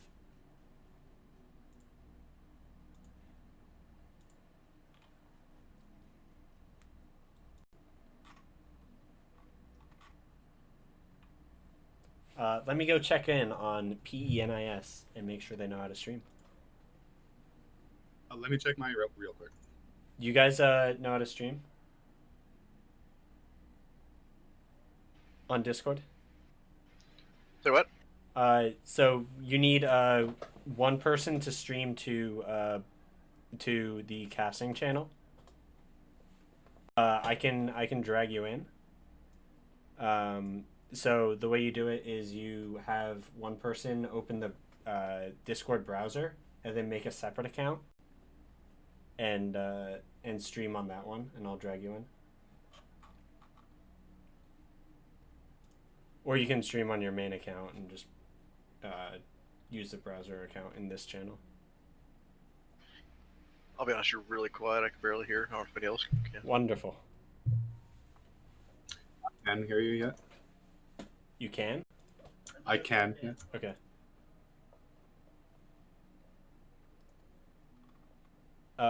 So yeah, somebody decided to stream.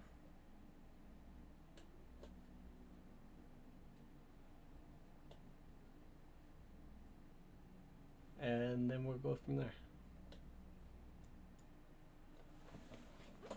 All right.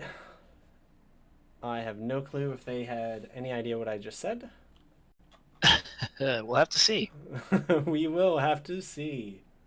Let me give this stream some entertainment here. I'm gonna run the intro again, and they will.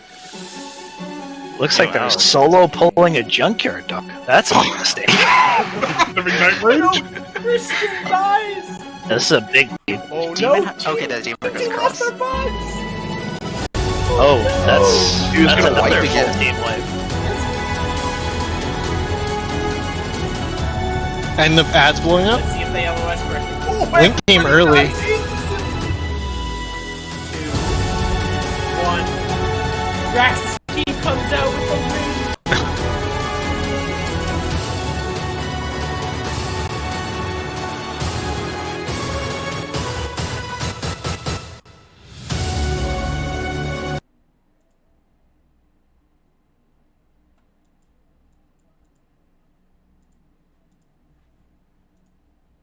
Thank you, X Harmony. I really appreciate that. The quote, the production quality of this is just insane. All caps. That is true. I think I speak for everyone in the Discord when I say just kudos on the immense amount of work you put into making this the premier Guild vs. Guild MDI on Twitch. I will say. I just realized that he said that because I left it on empty login screen. Well, maybe he was being serious. Maybe maybe he actually thinks the production value is good. Let's assume that. You know what? I put some work in, but you know what? It's just me doing this as an amateur. But it's really, I gotta hand props to anybody who helped me out, anybody who was responsive with the questions I was asking. Really helped me organize the people who got the information to me quickly, and of course my co-casters. They really just did this without any preparation, any sort of direction, and they're making the stream. They're doing their best to make this stream entertaining for you guys, and yeah, I really appreciate it. Kudos to Kat. He had some really strong insights, to be honest with you. There's stuff that I did not know that he was telling me after the key about how to deal with certain mechanics. So that's the big brains we have here in Firmly Grasp It. Oh, clearly. only Soon the- to be 12 only of the 12 biggest. mythic, just for everyone who's watching to know. Yes, yes. A very outstanding accomplishment in Yes. the pipe work of the Firmly Absolutely. Grasp It Guild. Do we know what is the progress of PWB? Do they have a strong mythic team? They are, I believe, they're close to us, right? They are also 11 out of 12. Oh, And okay. Last I heard, they reached the mythic only phase. Oh So man, so the It's a true guild rivalry right here. Real Oh my goodness. race to the end.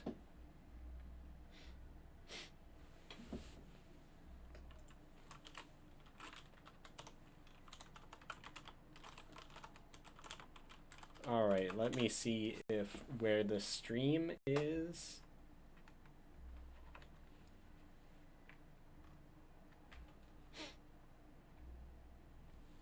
Cadronite's team looks like they're all ready and waiting at the start of the dungeon, which is what I like very to see. nice. Looks like the Twitch chat is clamoring for me to stream with a camera, which I don't know how to do in full transparency. There's a video button. Do you have your camera connected? I believe I do. Okay, let me set up your POV. This is Cadronate.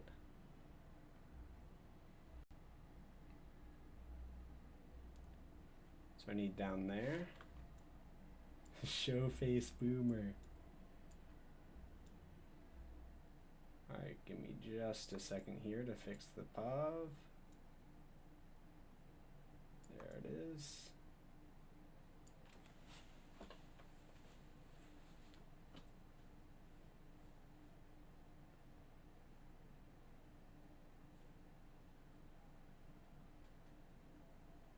All right, let's give this a go. Oh wait, that's not where I ended up. Fuck. Ended up over there.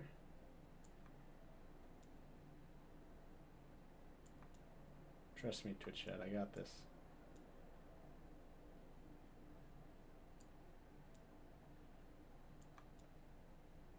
Alright, that looks good enough.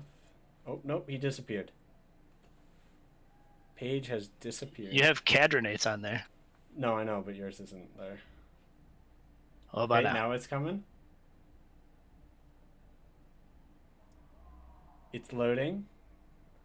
Oh, I know why it's not working. I think I fixed it. Did we do it? We'll give it a second. Can't stream? There he is. Wait, there we that's- go. Hi. There he is. Page. I forget your real name. Lewis? That's my close to my last name. Jason. Jason. I got it before There you you said go. it. We did it. All right. Looks like they're in the middle of setting up their stream. Grandor 27 and Grandor 27 2. All right, I pulled one in here. Whoever I just pulled in, you just need to deafen and then stream, and then we're good. Cadronate 2 also needs to stream.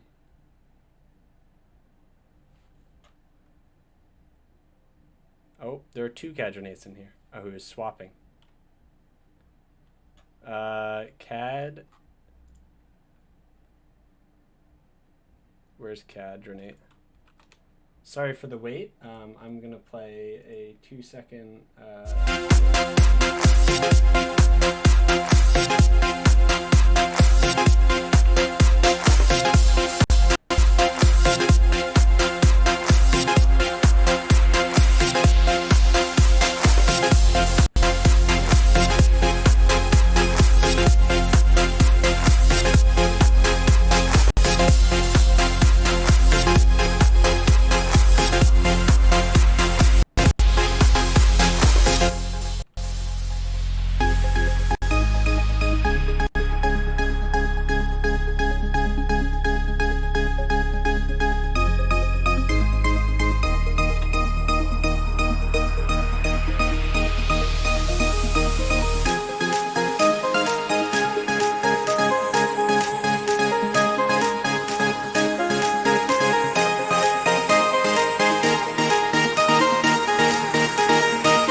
this pack right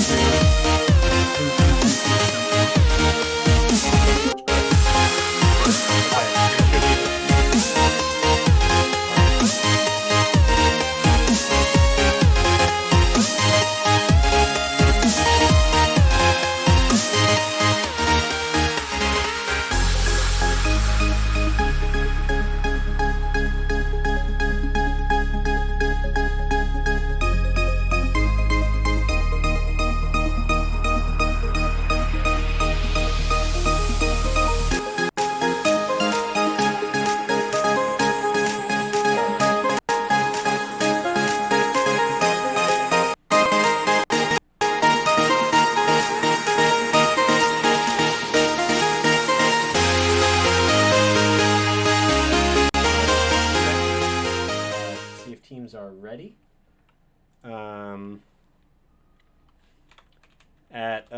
Who's the other captain? Page side.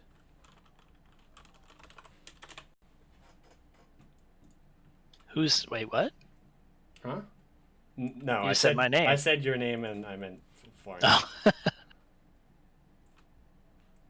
Alright, let's bring page side back into this. Oh, this is wrong now.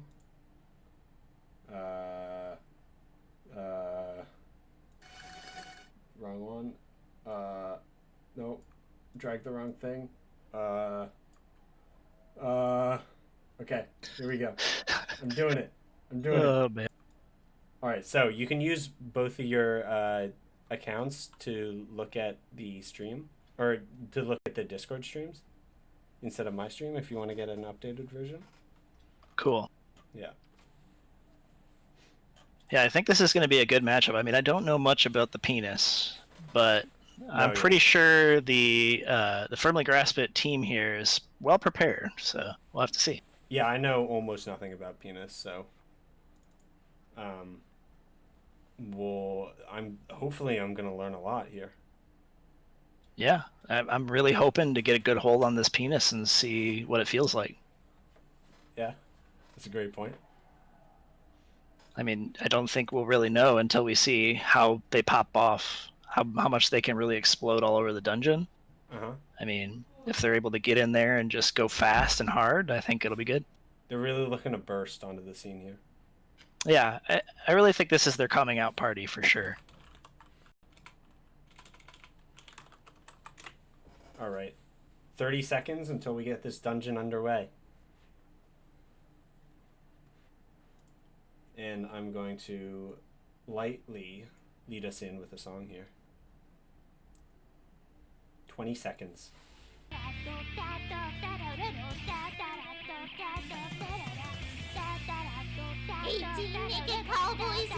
page disappeared. Yeah, I went to watch the stream, but I think it turned my camera disappeared? Okay. 18 naked cowboys wanting to be. It's alright, we're gonna see the dungeon here in a second anyways. Alright. 5, 4, 3, 2, 1, go.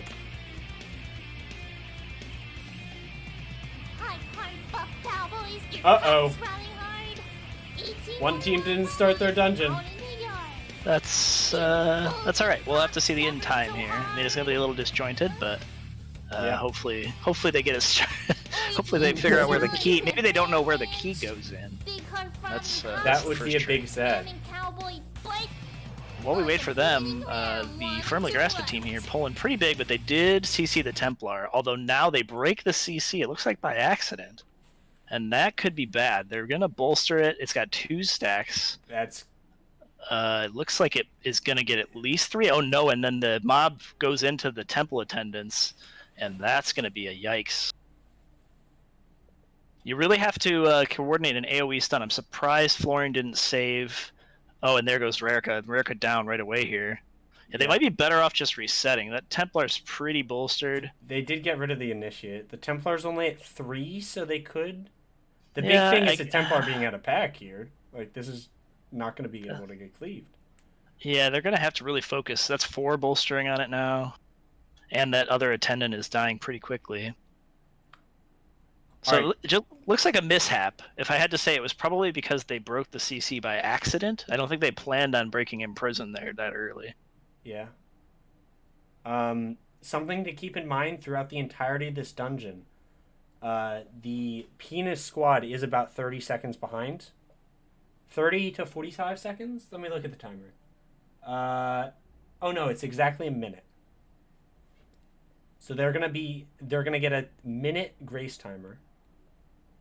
At the end If of possible, when you get a second, can you move my second account into the channel so I can watch both? Oh, of course, yes. Let me do that real quick. Where is it? There it is. I see it. All right, let's get these streams back up. Again, we got 2 buttery smooth streams. That's very nice for production. Yeah, this is much better than our first group. I don't know if there was a bandwidth issue or if maybe the penis squad just came a little bit more ready to play, but it certainly is high quality on both accounts here. Yeah, very much appreciated. So it looks like Firmly Graspit's having trouble with bolstering here. I mean, that's another death there. No. CAD going down to what looks like maybe a water blast. I'm not sure if he got aggro. I mean, it is skittish, and they do not have any tricks or misdirect. There's their mage gone too. Yeah, I'm not sure what their plan is for bolstering, but I don't think they're quite executing like they wanted to. The other team, they don't have unit frames, which is really interesting. They don't have unit nameplates, I should say. Yeah, nameplates. Sorry. They do not have nameplates on enemy mobs, so I cannot tell if they're bolstered or if they're alive or if they're enemies. I don't really know. It's a pally. Okay. It's a holy pally. Yeah, I guess it makes sense. Yeah, if you don't want clutter, you can kind of turn off enemy frames as the healer, but still kind of strange. So one thing to note is that Lucas Help did skip that obelisk. Let's see if they go back to it in a minute here, or if they're just doing that with last boss. I think they have to. I think they're just getting trash %, and they're going to use it to skip the elemental pack that's at the bottom of the stairs. You do not want to pull that pack, really on any week, but especially on Fortified Bolstering. It has so much more health than the things around it, and it will grab you and throw you in the air, which is really sad. So I assume they're going to go back here and grab that obelisk, kite it down to the bottom section, and get ready to do the pack before the boss, I assume. You know what, Paige? That was a great call. Really foresaw what they're going to play. Yeah, Shrine is one of those dungeons where the obelisks, I think, there's a few dungeons where, really every dungeon obelisks have been a big benefit, but especially a dungeon like Shrine, because there are so many mini-bosses and big mobs that you don't want to do. So doing stuff like this, and they had a nice little snap there on the rock. Yep, that's good stuff. Using that knowledge of the dungeon here is going to come in key. The other group snapped as well into the brazier, but theirs isn't quite as good of a snap. Looks like they're about the same amount of health. I don't believe they've had any deaths though on the PWB side. Is that correct? It doesn't look like it, but Lucas Help. They don't have a death counter on their tracker. I don't think. I just saw that. That's okay. But Lucas Help is slightly ahead on percent here. We have to remember they started the key late as well, so that's the other thing here that's going to come into play. So right now, big scarab. Oh yeah, that is a big boy. Not sure. I guess they're just waiting for it to blow up. Did someone stun it? That's sad. Usually when you kite it, those things will just blow up by themselves, but for some reason that one did not want to blow its load all over the place. Yeah. Okay, they come out right in the middle of the pack here. This is a fairly complex pack as far as interrupts go. I mean, nothing's really dangerous, but you got to kick as much stuff as you can. Kick mendings. Usually you want to bring the Templar into this pack and kick its cast as well, but they did not do that. So they're just going to blast through it. Other team also blasting this pack. Looks like they did pull the Templar, but after, so it's going to be a little bit of a time waste, I think. They'll have some more trash, but it's a waste. Yep, now Rarica's pulling the 2 attendants, or apprentices rather, from down below, and the Templar. Okay, so here we go. That's a good pull, I think. I think on typical weeks you would want to do all this stuff with the boss, but right now with bolstering you cannot do that. Oh yeah, bolstering, big impediment. That's the sad thing about bolstering. I mean, if you are an MDI caliber team, like a real high caliber team, you can pull stuff in late and manage to kill it around the same time or right after the boss dies, so you can get some efficiency that way, but it's pretty hard to do, and I don't expect it to be done here. Yeah, to note after this pack as well. Let's see how they're going to deal with Windspeaker Heldis. It can be a tricky pack. You can pull it in 2 parts. Yeah. Which is going to take a while, or you can do it all at once. But I would guess that the team from Firmly Grasp It is going to skip it altogether, if I had to guess, but I could be wrong. How are they going to skip it, you think? Use the obelisk here. There's an obelisk right at the bottom of the stairs here for the boss room. So you can use that and get through. You could skip if you want all the way to the second boss, and then you just have to get trashed later, which I do a lot. And I don't think it says common because people don't like the packs with double Tide Smash or whatever the heck the ability's called.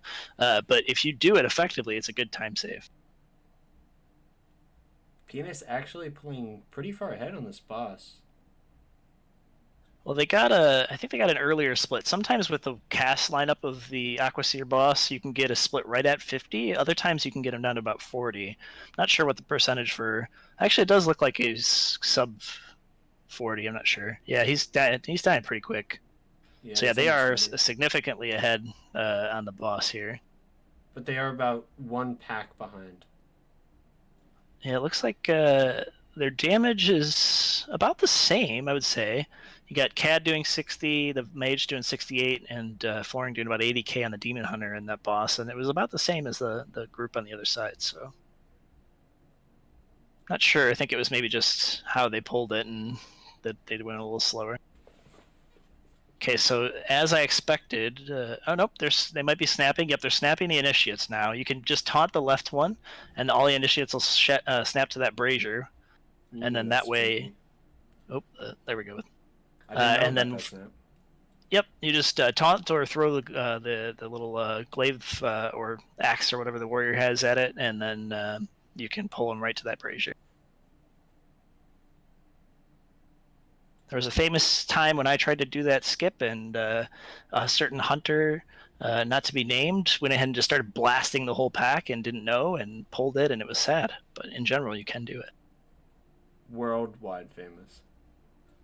So I like this, waiting till Heldis is about halfway and then pulling the apprentices, which evens out the health pools. It's just good management of bolstering, especially if they can manage to get it all down around the same time, which it looks like they're doing a pretty good job. Penis took a lot of damage at the end there. It's hard to tell really what it's from without nameplates, honestly. Yeah, the no nameplates. I think it was because they had... Did they have a bolstered Heldis? I think they pulled, from what I could tell, it looked like they pulled the Initiates into Heldis, so I imagine she was bolstered at the end, and maybe it was a Gale Winds cast that when bolstered, that hurts. Yeah. So Firmly Grasp It team has certainly caught up and even passed a bit the team on the other side. If they can manage this pack can get a little tough. They have 2 packs here. The bolstering is going to be an issue. They did pull it in late, so they're going to have to be really careful. That one attendant's going to die. Looks like Cad's in trouble here. No, he's made his way out. They got some pretty high mobs. 4 bolster stacks, though. The good thing for them is that warriors are absolutely broken and take no physical damage, pretty much. Yeah, a big thing there, it shouldn't be too long to clean up this pack, obviously, as it's dying now, but the big thing there to watch out for was somebody getting one-shot on quad bolster, and that fortunately didn't happen, so... So here they go back for the obelisk. I assume they'll kite this through the bridge elemental. You don't usually want to pull that unless you're doing some cheesy warrior spell reflex strat, which you can do, but probably not worth it at this key level. I assume they'll just pull this Breaker of Heroes right through the bridge all the way to the area before the second boss. Do you think we're going to see initiate pulls?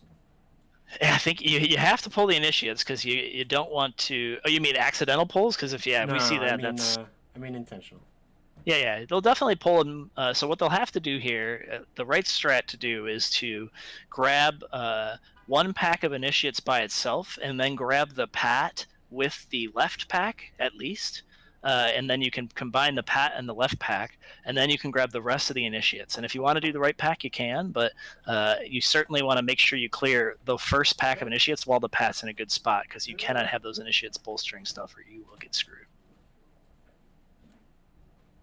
I was about to say, for the uninitiated, they do They do bolster the initiates, don't they? I am 99% they do. Yeah, they don't. Actually, you know what? The way that those little mobs work is always so inconsistent. Sometimes they get bolstered but don't bolster. Sometimes they do bolster but don't get I don't know. So we'll have to see. I'm pretty sure they do bolster though. This is a big pull.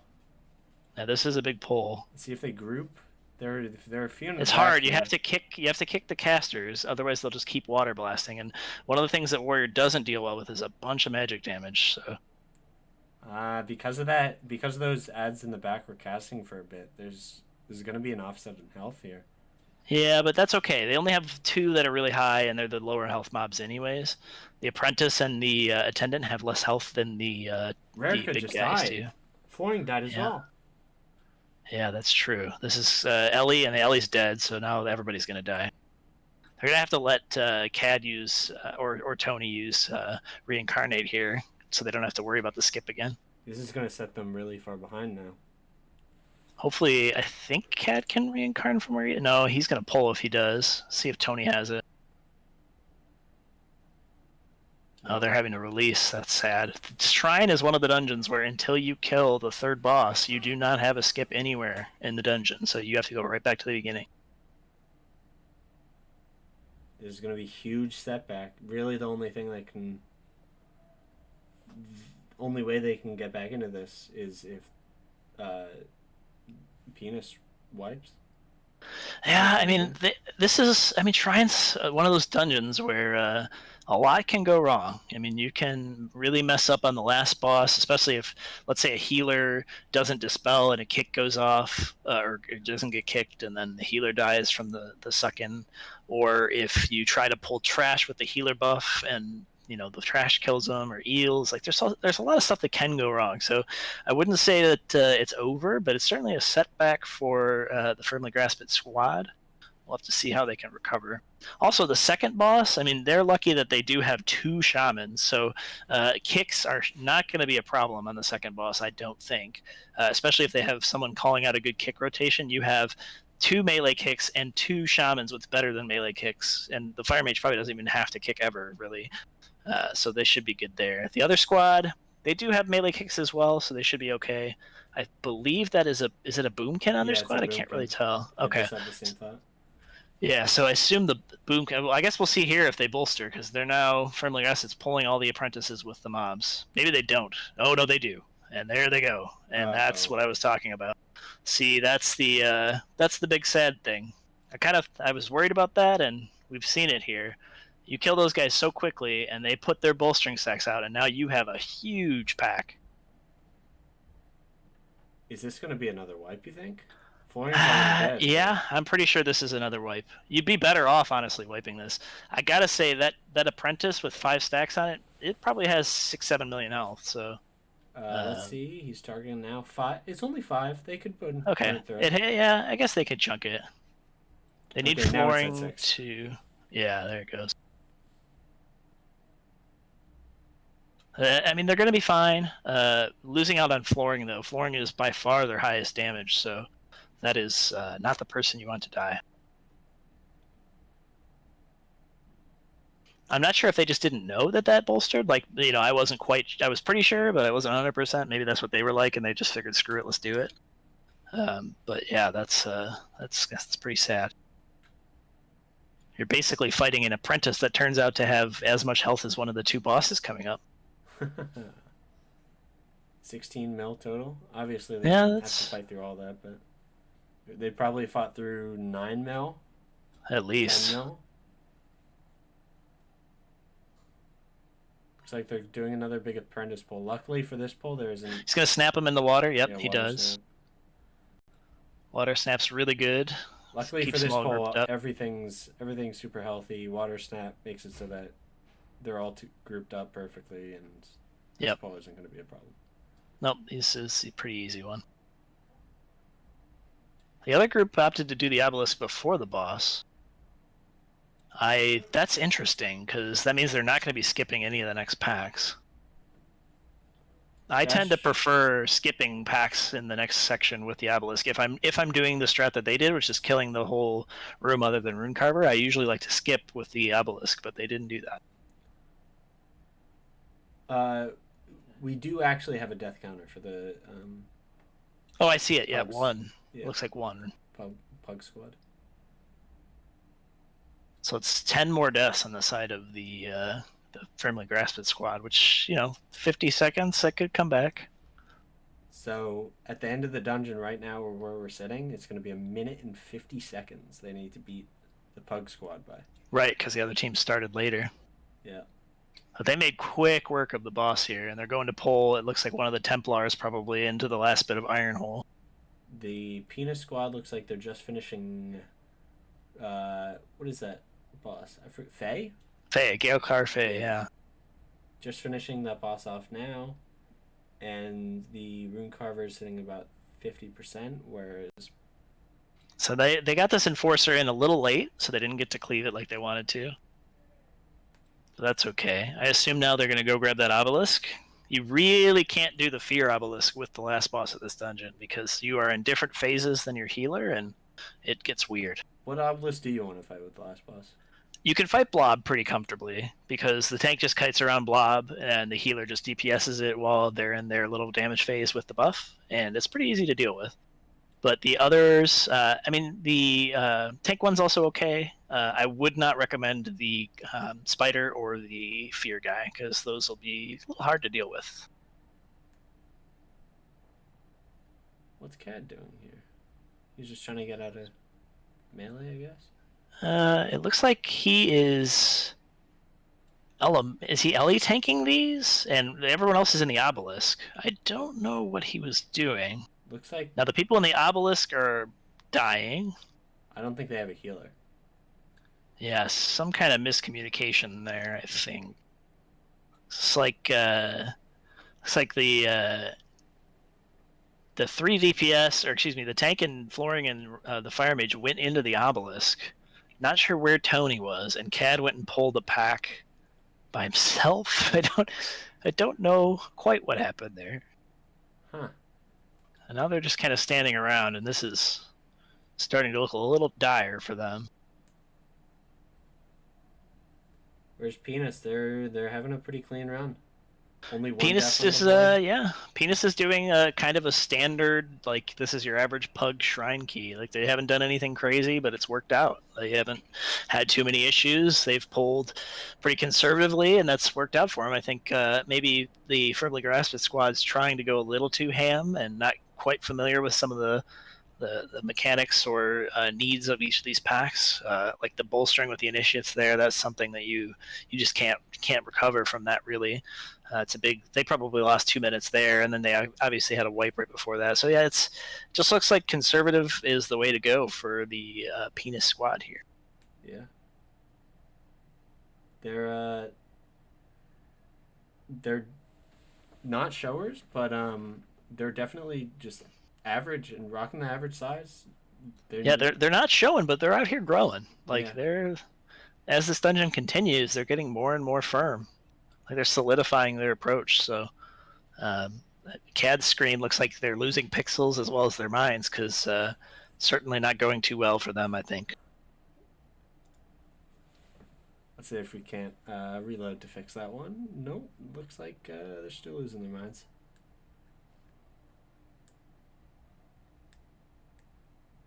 I can kind of tell that they are currently kiting the obelisk to the bridge. Yeah, I think that's the correct read on this. Oh, there we go. Yep. Interesting how that instantly solves itself. Nice snap. They snapped it there. It's a good snap on that little rock. It's as bad as this has gone for the Firmly Grasped team. They still could catch up and win if there is an issue on the last boss sometimes the next boss can be tricky if someone doesn't break themselves out. Although they do have a Druid and a DK for easy reses, so that is a big advantage that they have going for them. How many reses do they have? Probably all of them, right? They have, I assume, all of them up, and they do have 2 resers, not counting any engineers that are in the group. I believe on the Firmly Grasped side that Flooring is an engineer. I believe maybe CAD. I am not sure about Rarica. But they take a lot longer to res, and it's a lot less convenient. You have to go right on top of the body, and there has been times where it can actually fail and kill the reser, which is sad. I don't think I've ever seen that happen though. I have seen it happen one time in a Method NA, well, former Method NA, now Golden Guardians, I guess, team run where they did have a unstable res go wrong. Not very likely though.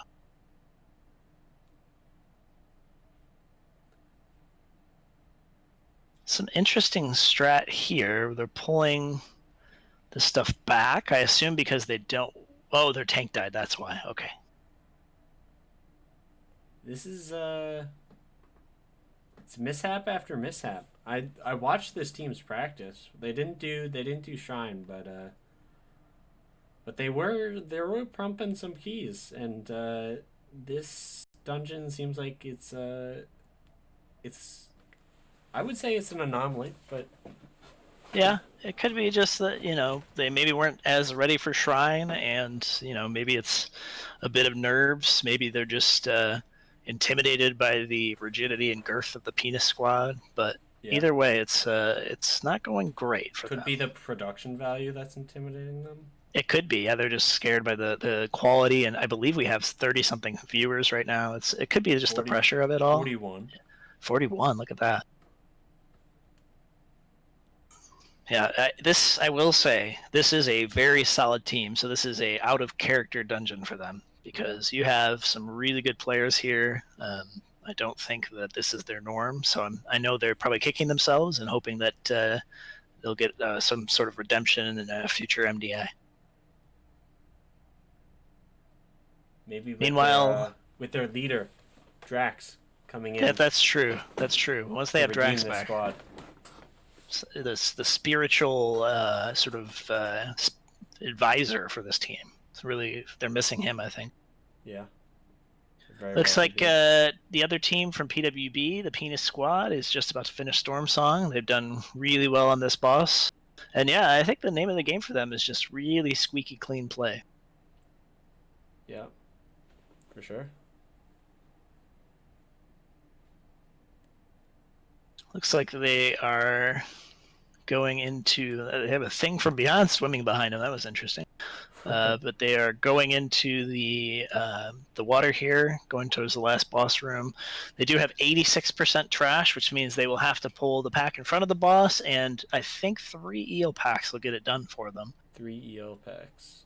You see any problem? That's right.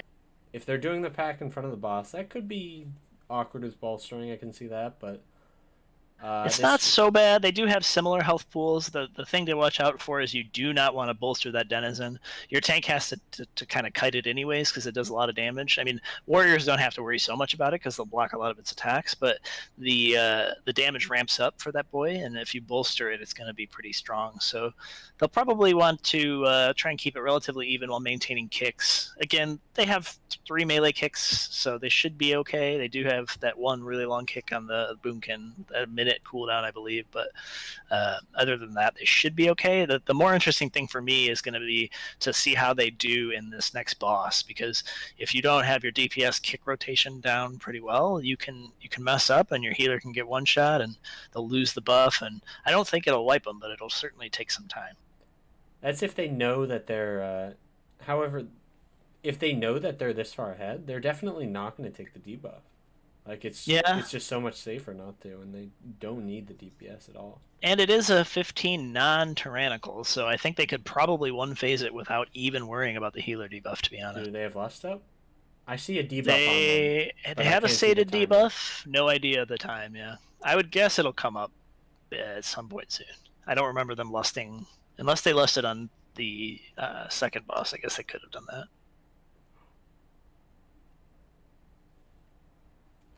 There it is, 3 minutes left, so they will not have lust, but that's okay. They should be able to still do it. Really, you think they can get the one phase? Yeah, I mean, at this point of the expansion, people have so much gear.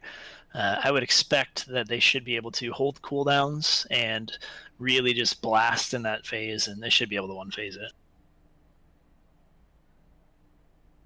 So here we go. They're going into the split realm. Ooh, Cat almost dying. He did And there he that. goes. He doesn't have Onk up.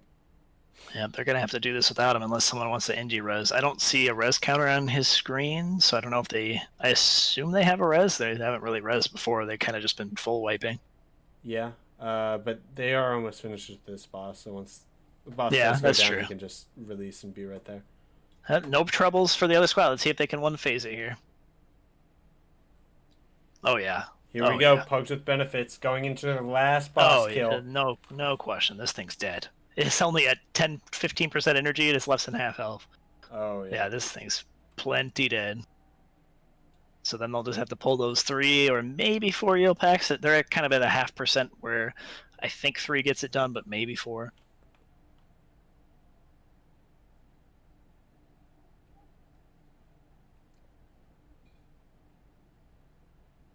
And the boss falls. Yep, here we go into the eel packs now. Eel pack's not particularly dangerous, although you want to, if you're a DPS and your tank's kiting, which they shouldn't have to, then you want to back away because they can kill you. It's a big TD there. Holy pally, fucking pumping, doing 130 So there's the DPS. 1 pack down. Holy pally, tripling the Boomkin's DPS. Yeah, that big TD proc will really shoot you up the meters. Here's a double pull. Yeah, I believe so. Should be all they need. They might be 1 eel off, so if they do have to pull a 3rd pack or a 4th pack, they'll just have to kill like 1 or 2. I don't think they will though. I think they'll be fine with this. These packs are 2 and some change % each. There they go. They win the dungeon. Well done for that team. Yeah, very well done. That was a clean run.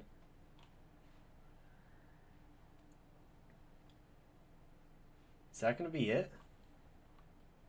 Or are we going to see one more match? That needs to be decided.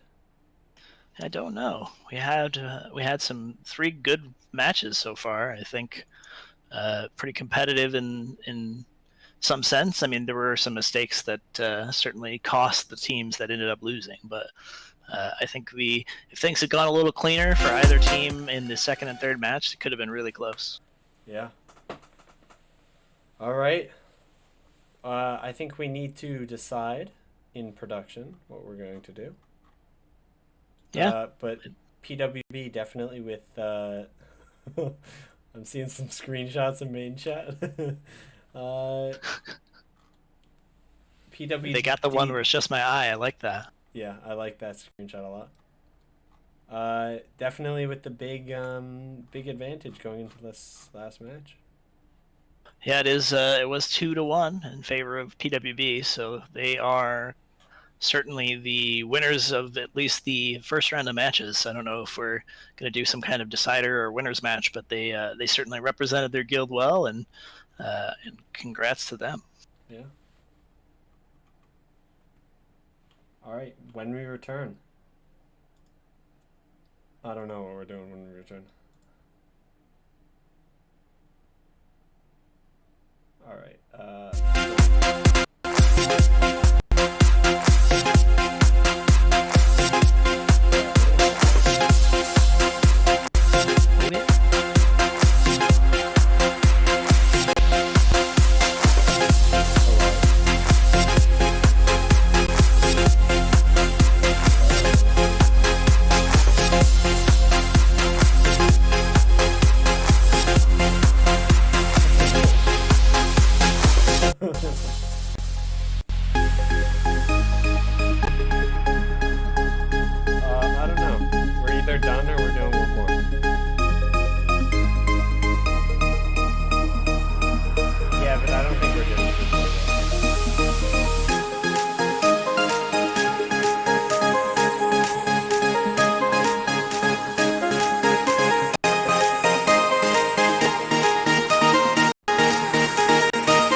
decide the winners.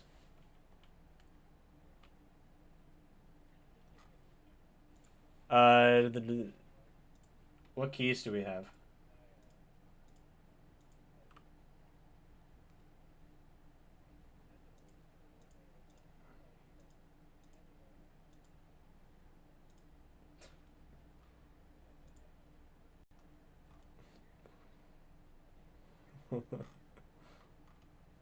Oh yeah.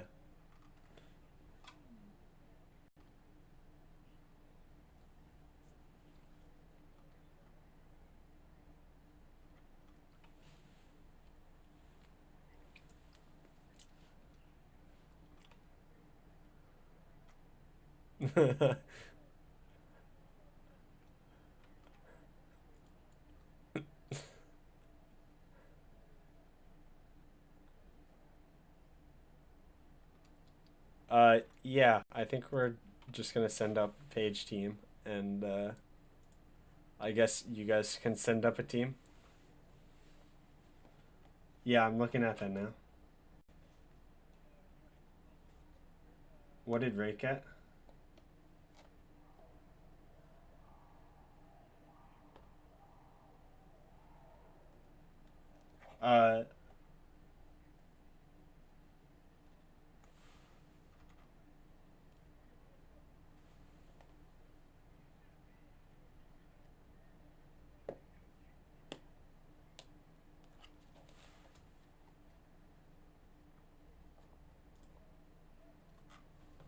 Shrine.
Wait, so what team's playing here? Is it C Squad or Kill Team 6?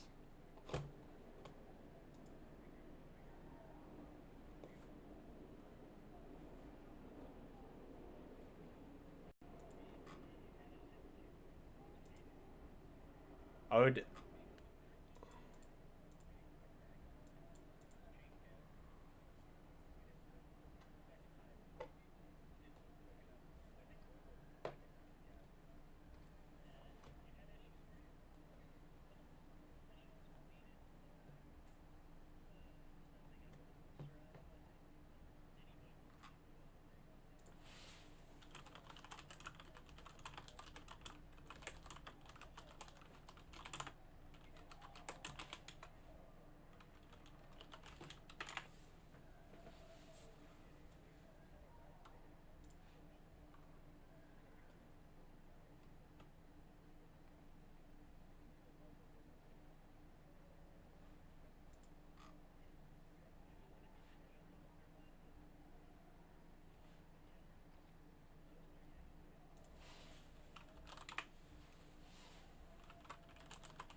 Looks like they're solo pulling a junkyard duck. That's a big mistake.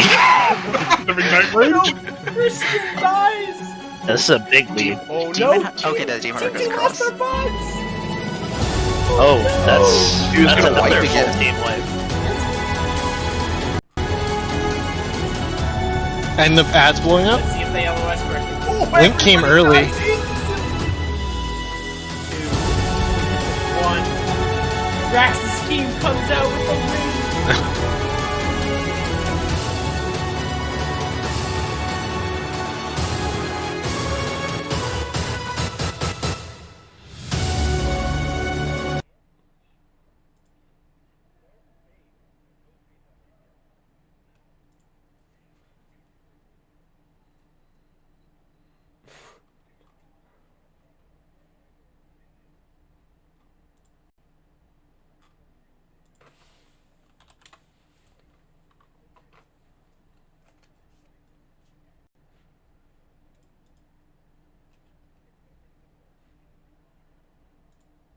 Oh, what school are you principal of? I knew someone was gonna make that dumb joke. Yeah. I think it was I you. definitely How dumb it don't was. leverage panic. I almost made it, but it was God even damn. too dumb for me. That's impressive. I didn't know that existed. Yeah, you. Alright, just a second here while we're trying to figure out what key to do next. It's like the temple I see.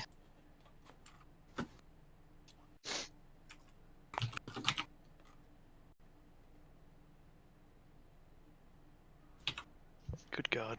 Is this video? Oh, Yes. it's down there. I'm worried about Is it this. Jack? Do I have to? I have to update your sound settings every hour on the hour. What does that mean? Who? It's either too quiet or too loud. Oh yeah. And it changes every time you talk. I don't know. Oh. That's right, you don't know. What the fuck, Wizard? Can you not? Sorry. That was probably a bad NSFW click. Fucking forcefully throw up in your mic? Like what? No. Video. Alright, what key are we doing? I think temple or shrine are the overlaps that we have still. Yeah. Yeah, I'd prefer not to do shrine again, because we just did it, but Okay, if we need to, I guess let's do a so. temple. Let's do shrine. They just got practice. It'll be fine. Shrine has a lot more opportunities for crazy pulls. I guess that's But it's up to you. true. No, it's fine. Either one. Whatever works. If you want variety, temple is totally fine. And it's fun. We can just roll it. It honestly, it's whichever you want to Alright, let's cast. do temple then. Yeah, I think we should do temple. Yeah. Let's go to temple.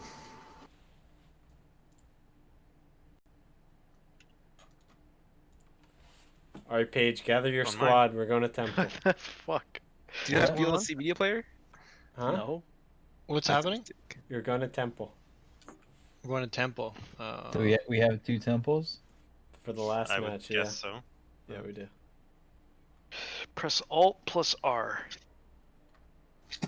Oh. Wait. Well, how it's do I gonna be close it? temple. Well, that's gonna be cool.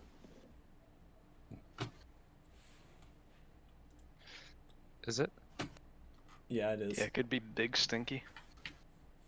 Well, temple of Bullstream could be scary. Does the Iroom bolster? Only the Orb Guardians, right? Yeah. I think so. Yeah, the little guys don't. If they did, that'd be kind of weird, right? Yeah.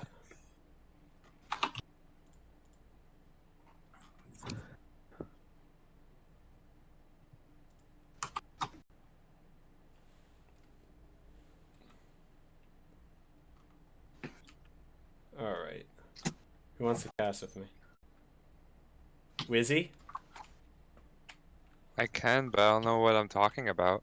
Hell yeah. Get Jake to cast with you. That's Jake? preferable. What? I'm in the middle of a game. Cad? I'm too tilted. I was gonna say. I'm absolutely down to spout nonsense with you for Alright. an hour. Wait, but... Two I have a nonsense. Do I need my nonsense, webcam? Because I could casters turn this it go? on. No, you don't need it. I think. Would you prefer me to have it? Huh? I would. I don't care. Okay, hold on. I look We like can a triple. we can do a Hold on. triple cam cast. Triple cam. Sure. Alright, we're gonna run a break and then come back with a temple gameplay, the finals. of the Guild versus Guild MDI will be returning. Wait, do I go to MDI casting? Yes.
Alright, hold on. We're in this. Oh, you're still loading for me. I'm not. I'm never gonna load. Because my camera is assigned to the OBS. And I can't have two cameras, apparently. Cool. Whoops, that's not the right one.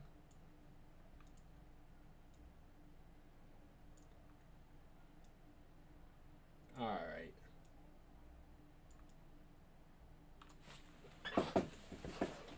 Alright. In the blue corner, we have finalists. Better luck next time.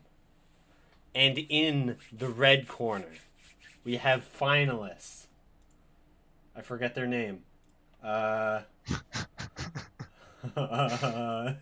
me go to my spreadsheet. C Squad.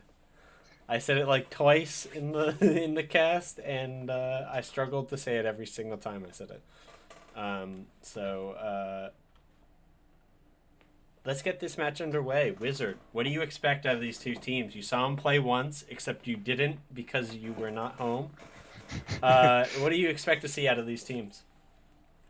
Well, the first match was kind of the first match that I was in, that I saw was going okay at first, but kind of crumbled from the firmly grasped side. But I hear good things about the firmly grasped side with this team going up, and I would like to think the final match. Is this the final match? Yes, this is the final match. Yeah, I would like to see a neck-to-neck challenge. Yeah. I think we all want to see a neck-to-neck challenge. I kind of want to see like a photo finish, to be honest with you. Yep. And I think that could be a thing that could happen.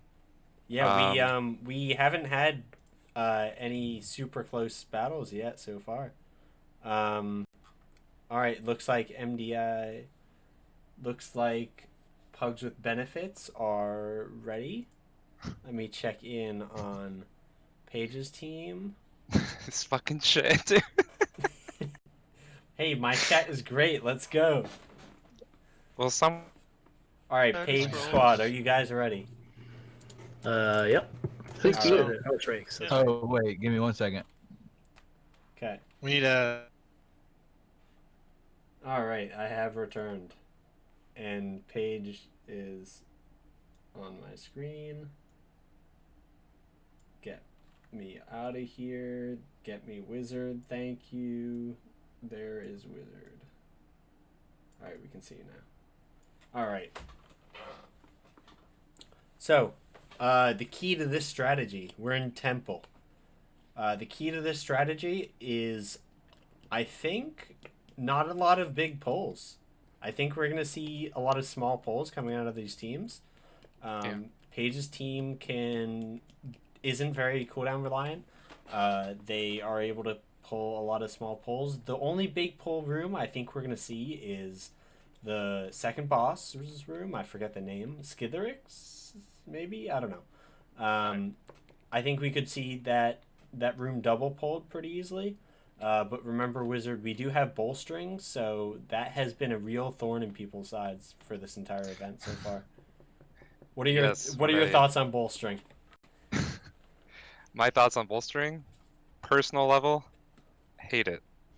When I tuned in earlier, it seems like bolstering was giving Family Grasp it a hell of a time.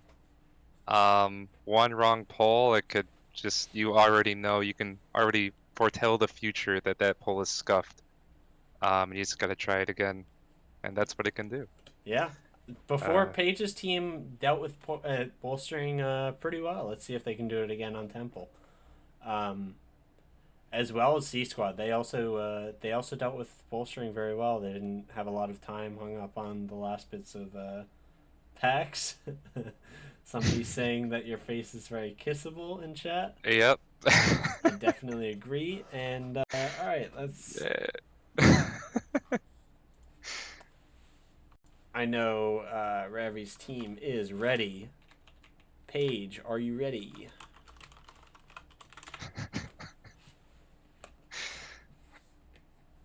All right.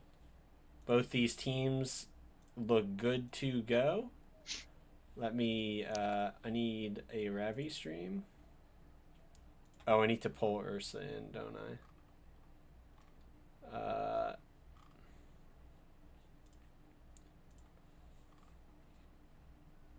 Ursa, I need your account so I can pull him in. So I'm streaming on Twitch if that works, just so it doesn't lag. But if you want me on Discord, I can do that too. No, I can probably bring that up. Twitch. It's Ursadak with a U instead of so URSUDAK. Slash Ursa. Sorry, repeat that. URSUDAK. UDAK.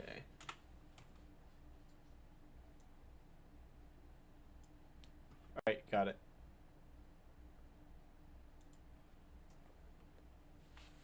Alright, looks like I need to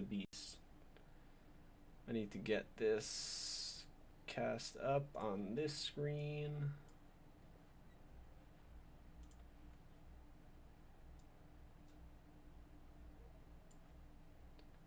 Just give it a moment to load and we'll be good to go.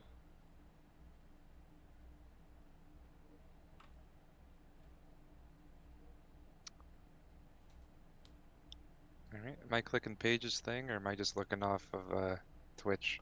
So if you have two monitors, look through Paige's Discord stream, and then open. You can see the Twitch URL. Oops, that's not the right one. What's the best way to do that? Probably theater mode, I guess. And then I make this window bigger. Like that.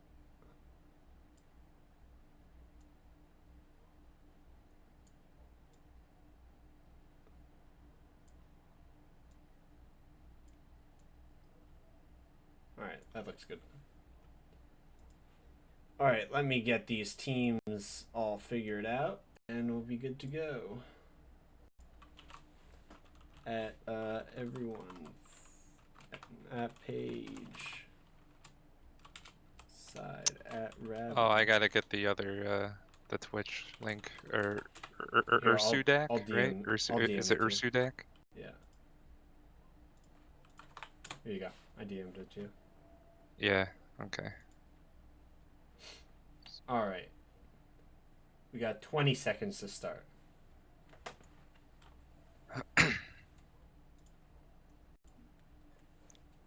Ten seconds to start.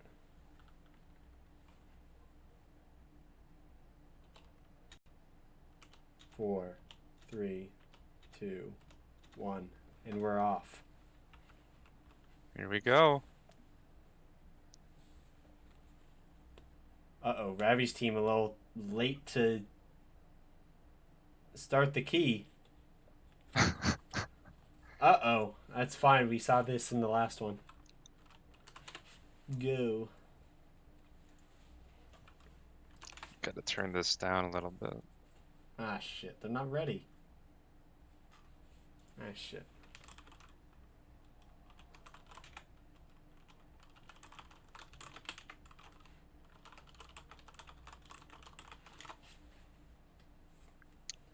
Are they really behind?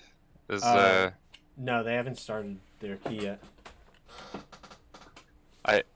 Uh-oh.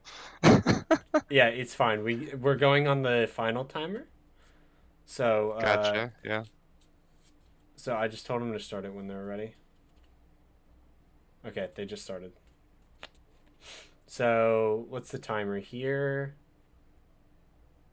It's 10. It's exactly a minute. Paige's team is ahead right now. All right.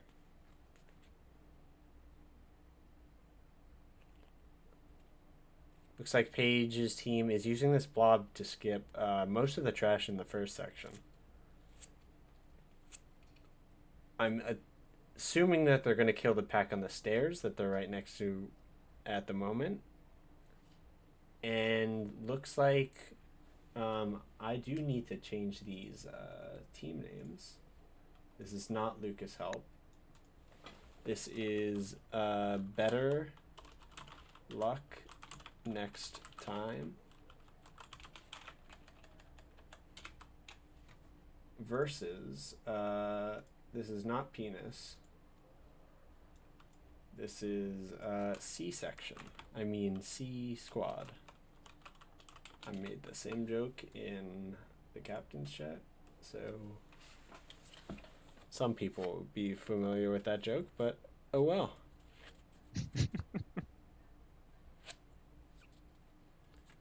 Firmly grasp it, pulling the first boss here. Let's hope nobody gets one shot to the number of different things. There's the tornado, cyclone strike right there that's going on to Nick, expertly dodged. I don't think I saw anybody hit by that. Maybe I'm wrong though. And there is of course the lightning shield, the main mechanic of this fight. They're just melting Edoras. Yeah, this boss is deleted. They're just The shield unfortunately switches at the last minute. I don't know if that's a health percent thing. It looks like they're able to cleave it down actually, just with dots from Dig Priest. The way that lightning shield works is that cleave damage is it counts as, it depends on the spell, I believe. Because Ignite is fine. You can't cast any spells with the Lightning Shield or else you'll take a shit ton of damage. Yeah. Yeah. But some cleave, like Whirlwind, I believe, also reflects the damage, even though you're not casting at it. So I believe it's like very specific to the ability that's being cast. Firmly grasping. Gonna be moving on to the bridge. Probably, if I were to guess, taking Scary. No, sorry, this is Grand Slam Gary. Taking Grand Slam Gary all the way to the second boss's room is their typical strategy on dealing with this this skip, because this a lot of these mobs you are kind of inefficient. The pack at the top really sucks here, and Yeah. this is by far the safest and easiest way to skip these couple packs. Also, you don't want to deal with the clouds that the snakes do. That's a lot of wasted time there.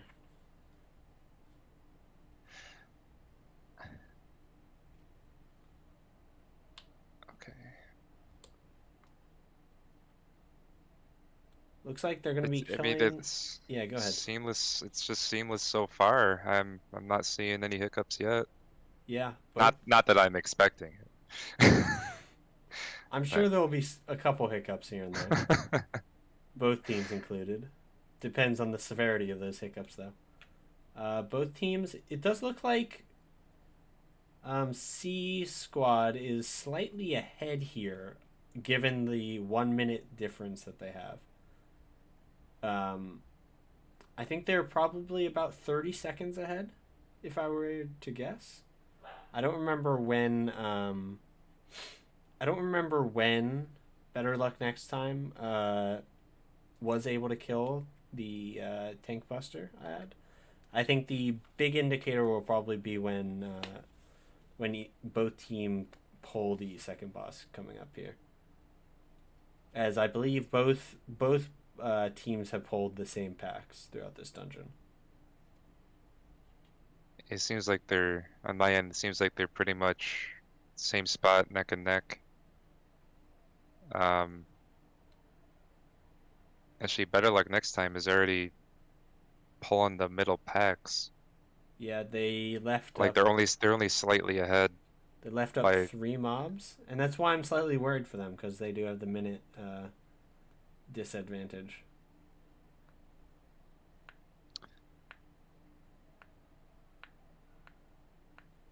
This match does seem to be a bit closer than the others, though. We'll see how it plays out in the long run. I'm just looking forward to see the how they handle the ball. Yeah, You gotta shoot the basketball.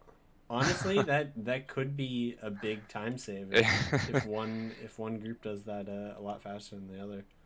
I've been in groups where that ballroom takes like 5 minutes, and I've also been in groups where it takes 40 seconds.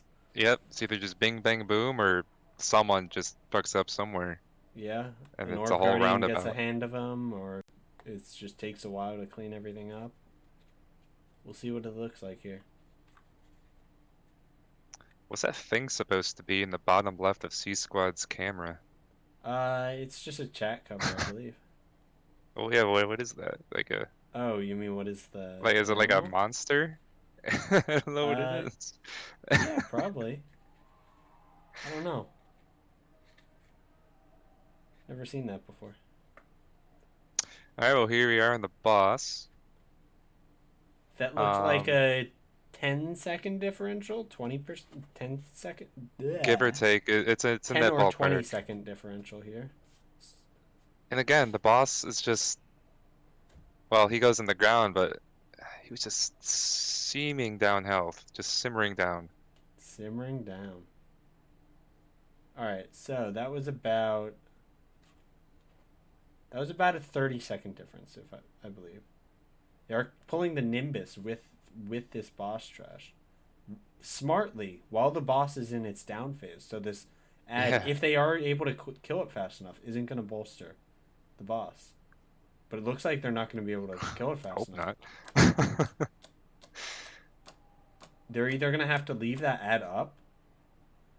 Oh, they might be leaving the ad up so the mage can spell steal. Interesting. Oh, that's a very good tactic. They haven't. Wow, yeah. They haven't actually spell stolen it yet, though. They should get on it. It's the perfect time to do it. I might have missed something there, but I don't think he spell stole it. Yeah, it's up there. Okay, Well, I I'd like think to he think took that's that one. yeah, I was gonna say it's a very viable solution with the Nimbus. Yeah. Just let it get spell stole. But they are able to kill it in its second down phase, so there's no major downside here. Meanwhile, better luck next time kills the boss. Yep.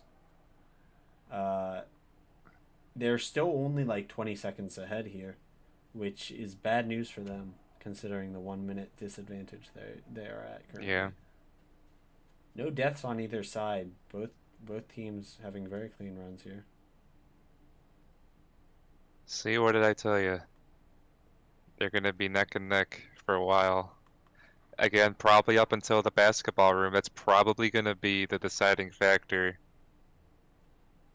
Interesting. I didn't see the mage really using the spell steal debuff, which better luck next time. Just combine that into a single pack. So it really that one didn't save them very much time, but I guess it didn't lose them any time either.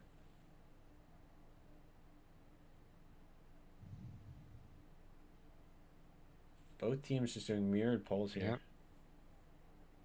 Hey, it's working.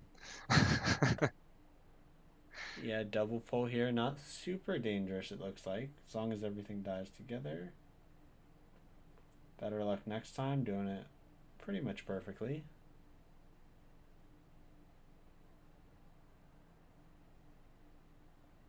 Meanwhile,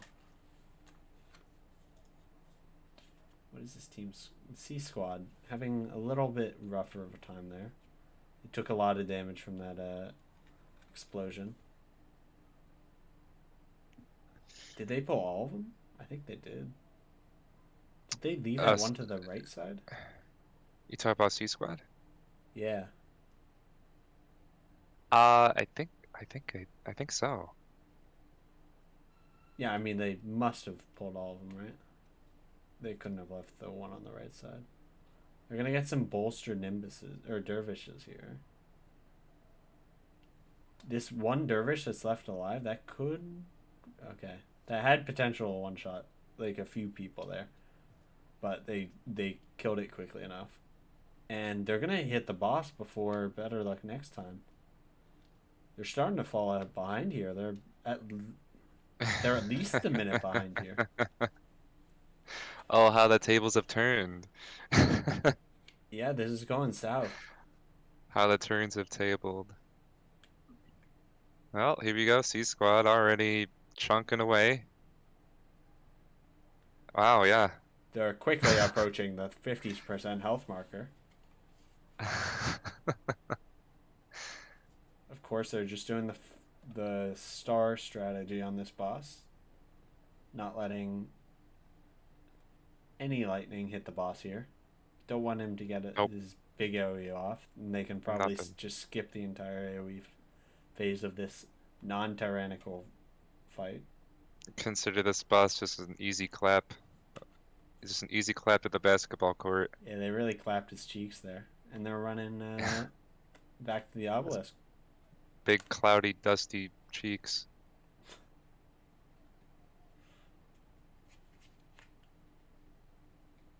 This team has surprisingly similar strats to us. Is there maybe perhaps some collusion here? Collusion or a Soviet spy somewhere, man.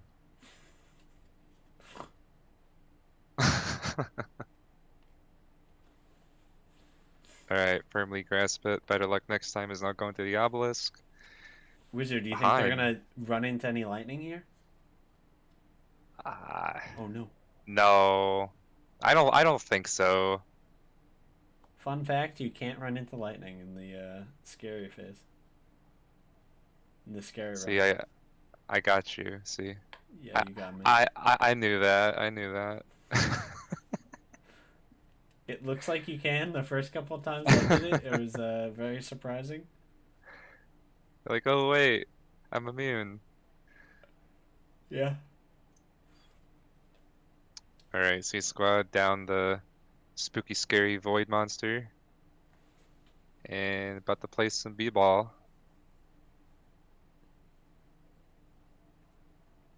Both teams. Also, This'll- surprisingly, they're basically starting b-ball at almost the exact same time. Yeah, this will be a really good comparison to see how well each team is able to play ball.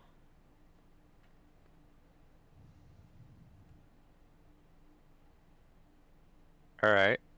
So they're just pulling the mobs As away. one could expect, C Squad just does the left side flawlessly. They're already onto the right side.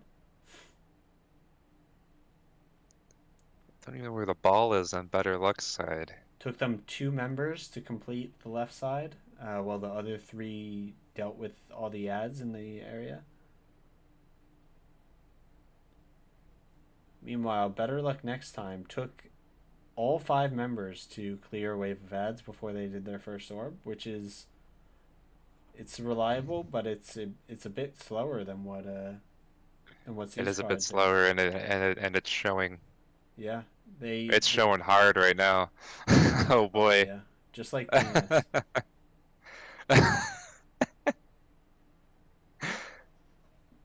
C Squad's already done with this room. Probably gonna head back to the obelisk.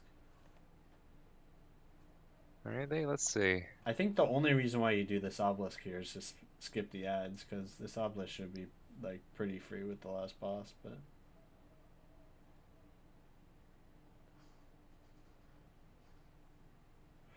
Meanwhile, Better Luck is getting their ball taken, yeah.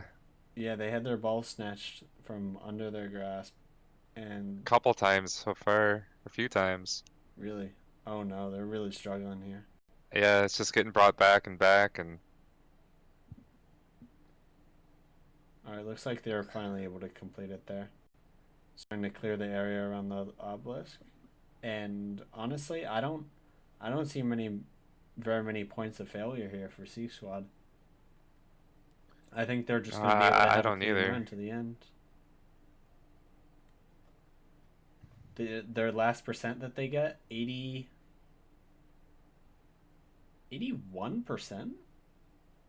I guess they have... Yeah, that'll probably be enough percent. Because they have 5% in this obelisk. And then the ads around the boss, I don't actually know how much. I'm guessing they're like 1% each. And then you have the 2 trash packs on the bridge, which is probably like 6% each. So that's 12 plus 5 is 17. Yeah, that's probably enough. give or take, yeah. And Better Luck is now climbing down the stairs in the Void Realm. Hey. I'm not actually certain that these ads right here that C Squad is doing give percent though. We're gonna see in a split second here. They do. They do. And okay. They probably have enough percent. Wow. Yeah, it's 1.5. That's more than I thought. I thought it was 1%. So they should be fine here on percent. As I'm sure they probably planned this out, so I'm not surprised that they were correct here.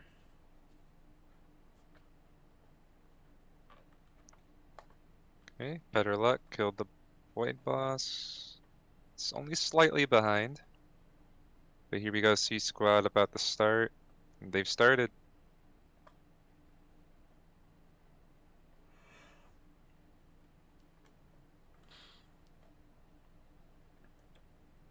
Yeah. Let's see.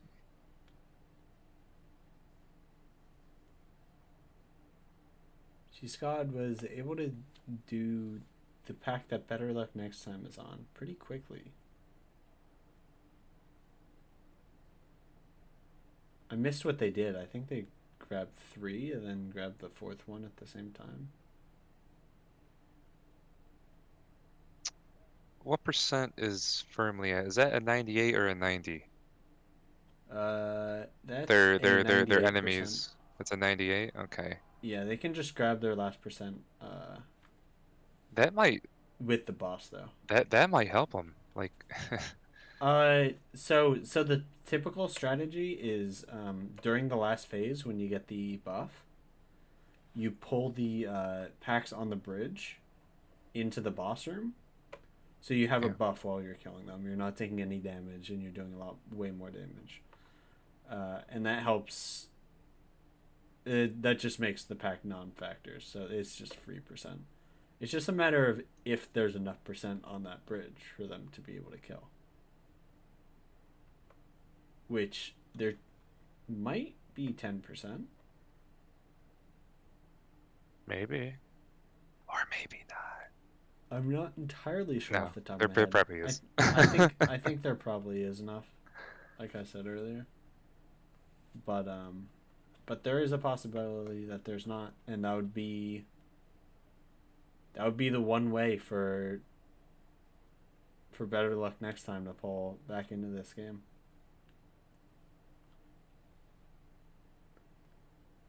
As C Squad starts the last phase here, like you'll see in a few seconds, they're going to pull the bridge right here. Yep. And the pack up top, which will hopefully be enough percent to have them finish this dungeon. Yep, looking like it's about to be a wrap soon.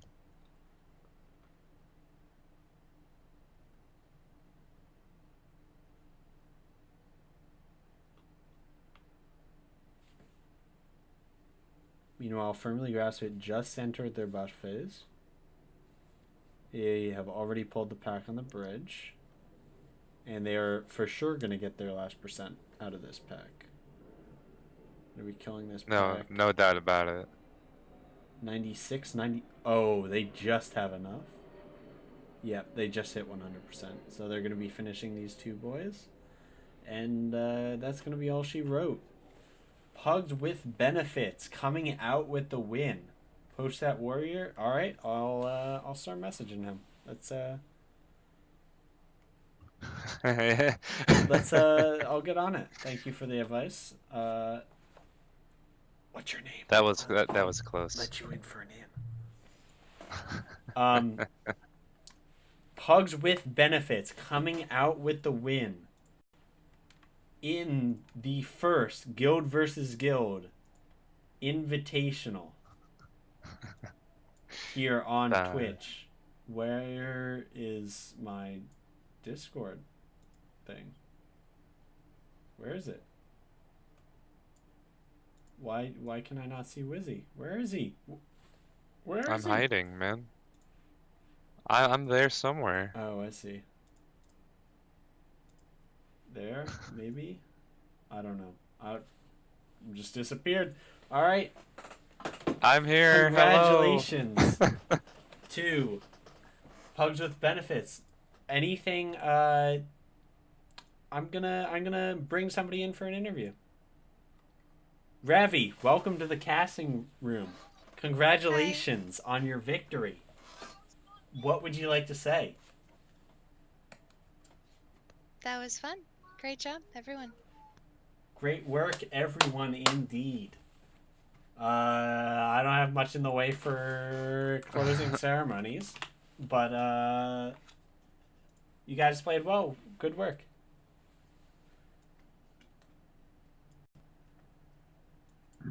All right, that's it. Yeah, it's a good job, guys. Hello. Just like to say, Heal Team 6,